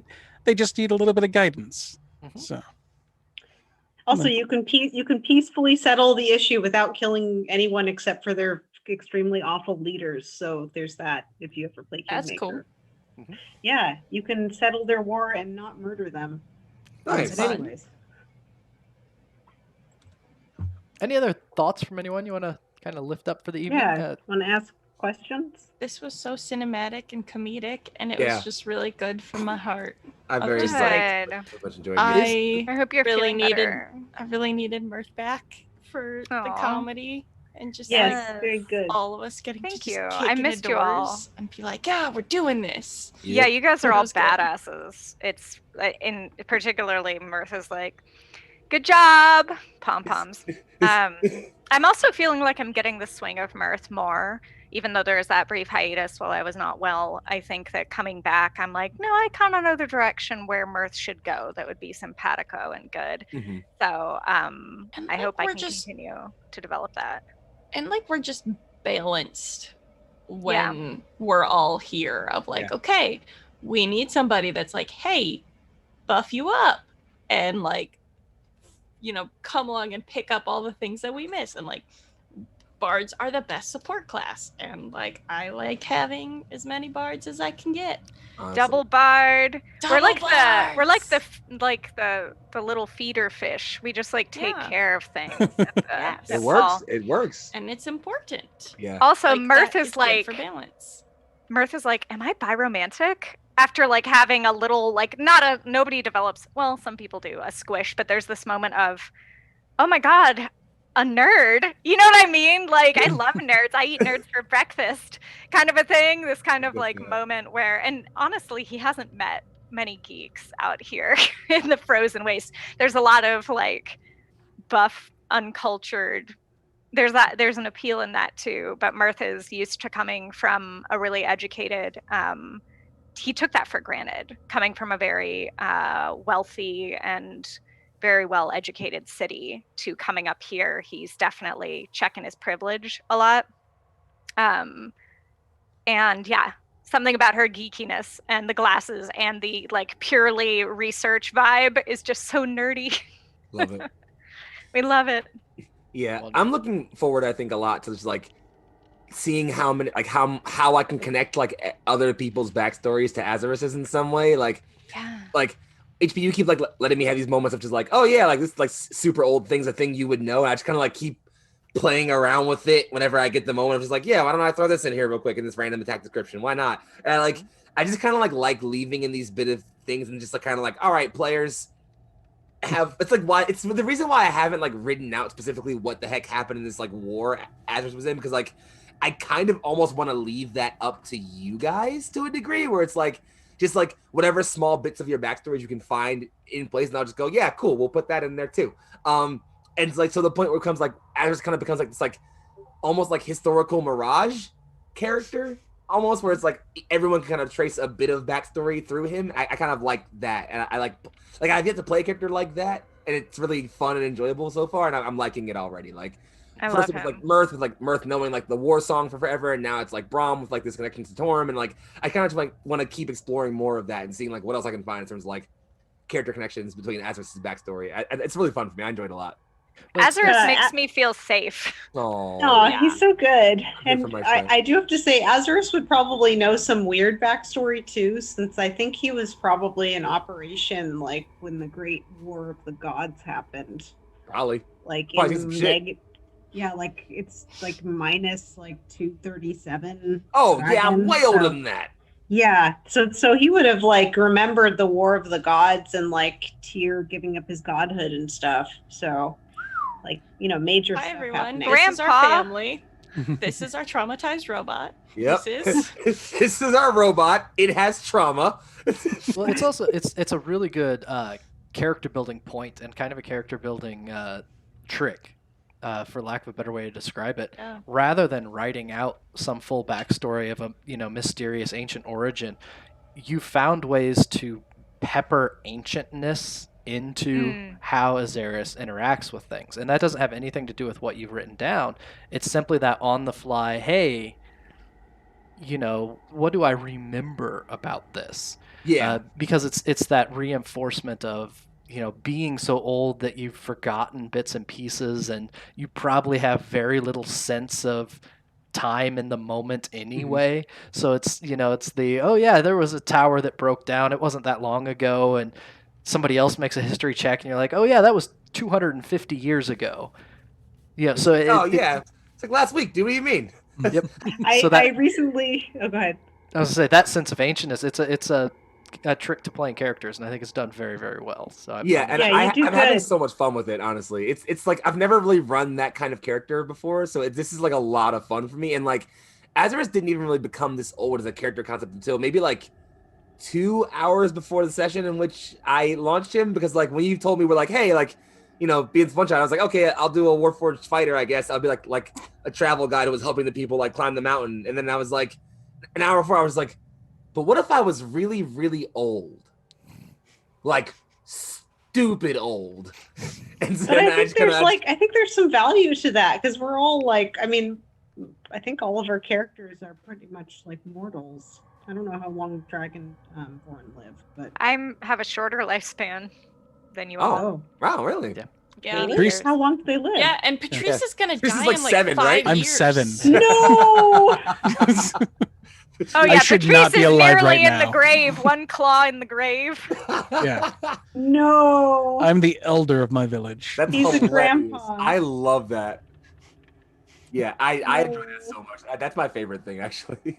It's like, oh, I'm 7. I am ancient by Cobalt. Are you kidding me? We were spanning generations just a moment trying to get across that frozen little river. You and I. Some shit, dudes. As Purple said, Patrice is going to retire after this one. Pack it in. That's a lifetime of adventure right there. Three months of adventure, and that's all that's Get left. a nice beach house somewhere on Chult and mind your business for the rest of your life. Normally he's chilling in a tavern. He'll sometimes cast lesser restoration for some coin, some cure light wounds. I am mad at you. I really like this perspective because you and I had a conversation about my kid being literally 5. Like, oh yeah, my kid is brand new. He's 5. It's like, oh, you're 7. And I'm about to die. No. Yeah, so sad. Purple also pointed out, the sudden impulse character development. I think that that's Yeah. a really good way to put it. It's also something that's really great for groups that like to play off of each other and play together. It's not just yes and improv. It is, significant character moves just by adding something that directly connects with what just happened. Yeah, and this group makes it so easy. Like it's so like I literally never feel like tension or awkwardness around like presenting like a random, oh hey, Azarus knows this thing that's like part of your backstory. I never feel weird about it because I know that like I'm super comfortable with all these players and I know that like any of them can take that and run with it and it won't like feel too far off vision or feel weird. And like there's a constant communication we have, like even like the group chat, like the Discord DM for this is like regularly active even when we're not like prepping for games. Like nothing for nothing, like we're always talking about our characters too. So like this, I never feel like there's anything like aloof or like out of whack. So like it makes it really, really easy to like have these moments like even on the fly, like the whole thing with like Torm today. Again, playing on the fly just happened, but like I'm so looking forward to where we can take that because I know for a fact it'll be played perfectly fine. I'm not at all worried about it, So yeah, it's so easy with this group. It's so good. You're yes, and you all are very lovely. So I'm glad that you decided to indulge Brom doing Love his Azarus. religious whatever. I'm so excited that we got to your backstory because it's like tangible. Like, okay, we have a thing that Brom wants to do. I love it. It's like it's so good. I love the shift in Brom, by the way, like from like, focused and like determined, but like now just like fervent. Like I like that shift. It's a really fun sort of turn to see almost, He's been waiting for it. This is what he's here for. I mean, I love he's it. always he always wants to, he's basically sworn an oath to do the right thing up to and involving sacrificing himself if he needs to. Like he basically swore an oath that he must give his life if that's something that's required of him. Right. So, that said, this is the thing that he was ordered to do by basically Torm himself. And Jara, one thing I feel really good about, and I haven't been here in a while, so I am going to talk about the interpersonal relationship between Mirth and Brom, is that Mirth got to demonstrate kind of the cut of his character and his regard for Brom by overcoming his fear when he thought Brom was in danger. And that was so good. I love that. Adorable. Yeah, I think that for me was a really deliberate character decision about Brom, because out of character, I obviously am very fond of the story of Brom and it's interesting to me. And then in character too, Mirth is inspired by Brom and Laine and the others too, and learning a lot, picking up a lot of different values as he goes in this frozen wasteland. And I think in part that bravery and standing up when you know that there's not much you can do and you have 0 spell slots left. You know what I mean? Like those kinds of moments. It's I think good because he's picking that up. Go ahead. Well. No, Yeah, he's it's learning also- it from you. Aw, well, it's also interesting because the whole like what you're at. Bleh. We were talking about like regrets and such, and like the real crux of Brom is,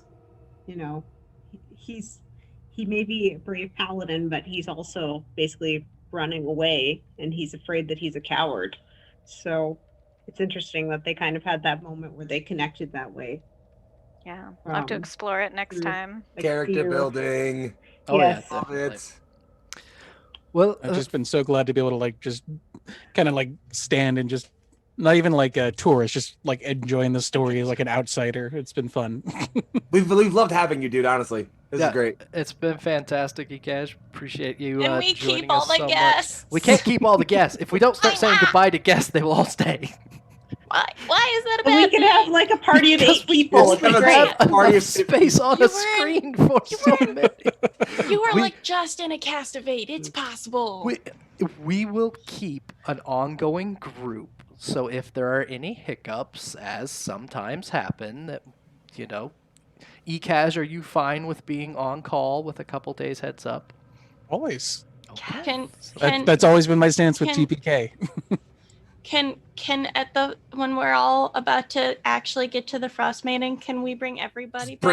Bring everybody. Can it please Oh, be bring an the gang. army. Can it, We Can should it be bring- like, I haven't actually And- seen Avengers, but yeah, like that trailer. Yeah, just like everyone just comes out of all the portals. come out and they just all I thought start you were You're saying with like the us? battle of the 3 armies where like Please. everyone just shows up. Can it'd it be please so be cool. that? Ready to be fight. Please? Just a bunch of beams of sunlight hit on the ground around All you. of a Yeah, all the sudden, just it's like a grove of everyone- flowers pop up, and it's all the people we've covered, all the guests Please. we've had. How appropriate would it be if the snow-covered ground was suddenly covered in grass and flowers as you fought for the sun to return? I'm just saying, it'd Aw. be pretty badass. We will Please? think about it. We need Fervently to writes wrap notes. up for the sake Yes. of many individuals around the digital table tonight. Thank you so much, chat, for joining us. Thank you, players, for being as awesome as you always Thank are. you. We shall be returning in 2 weeks to continue this exploration of this cult of Lavistas' captured castle. And we, until then, well, I guess all you can do is be good. Thanks. Bye-bye. Oh, where's the button? We've only been- Goodbye. we've only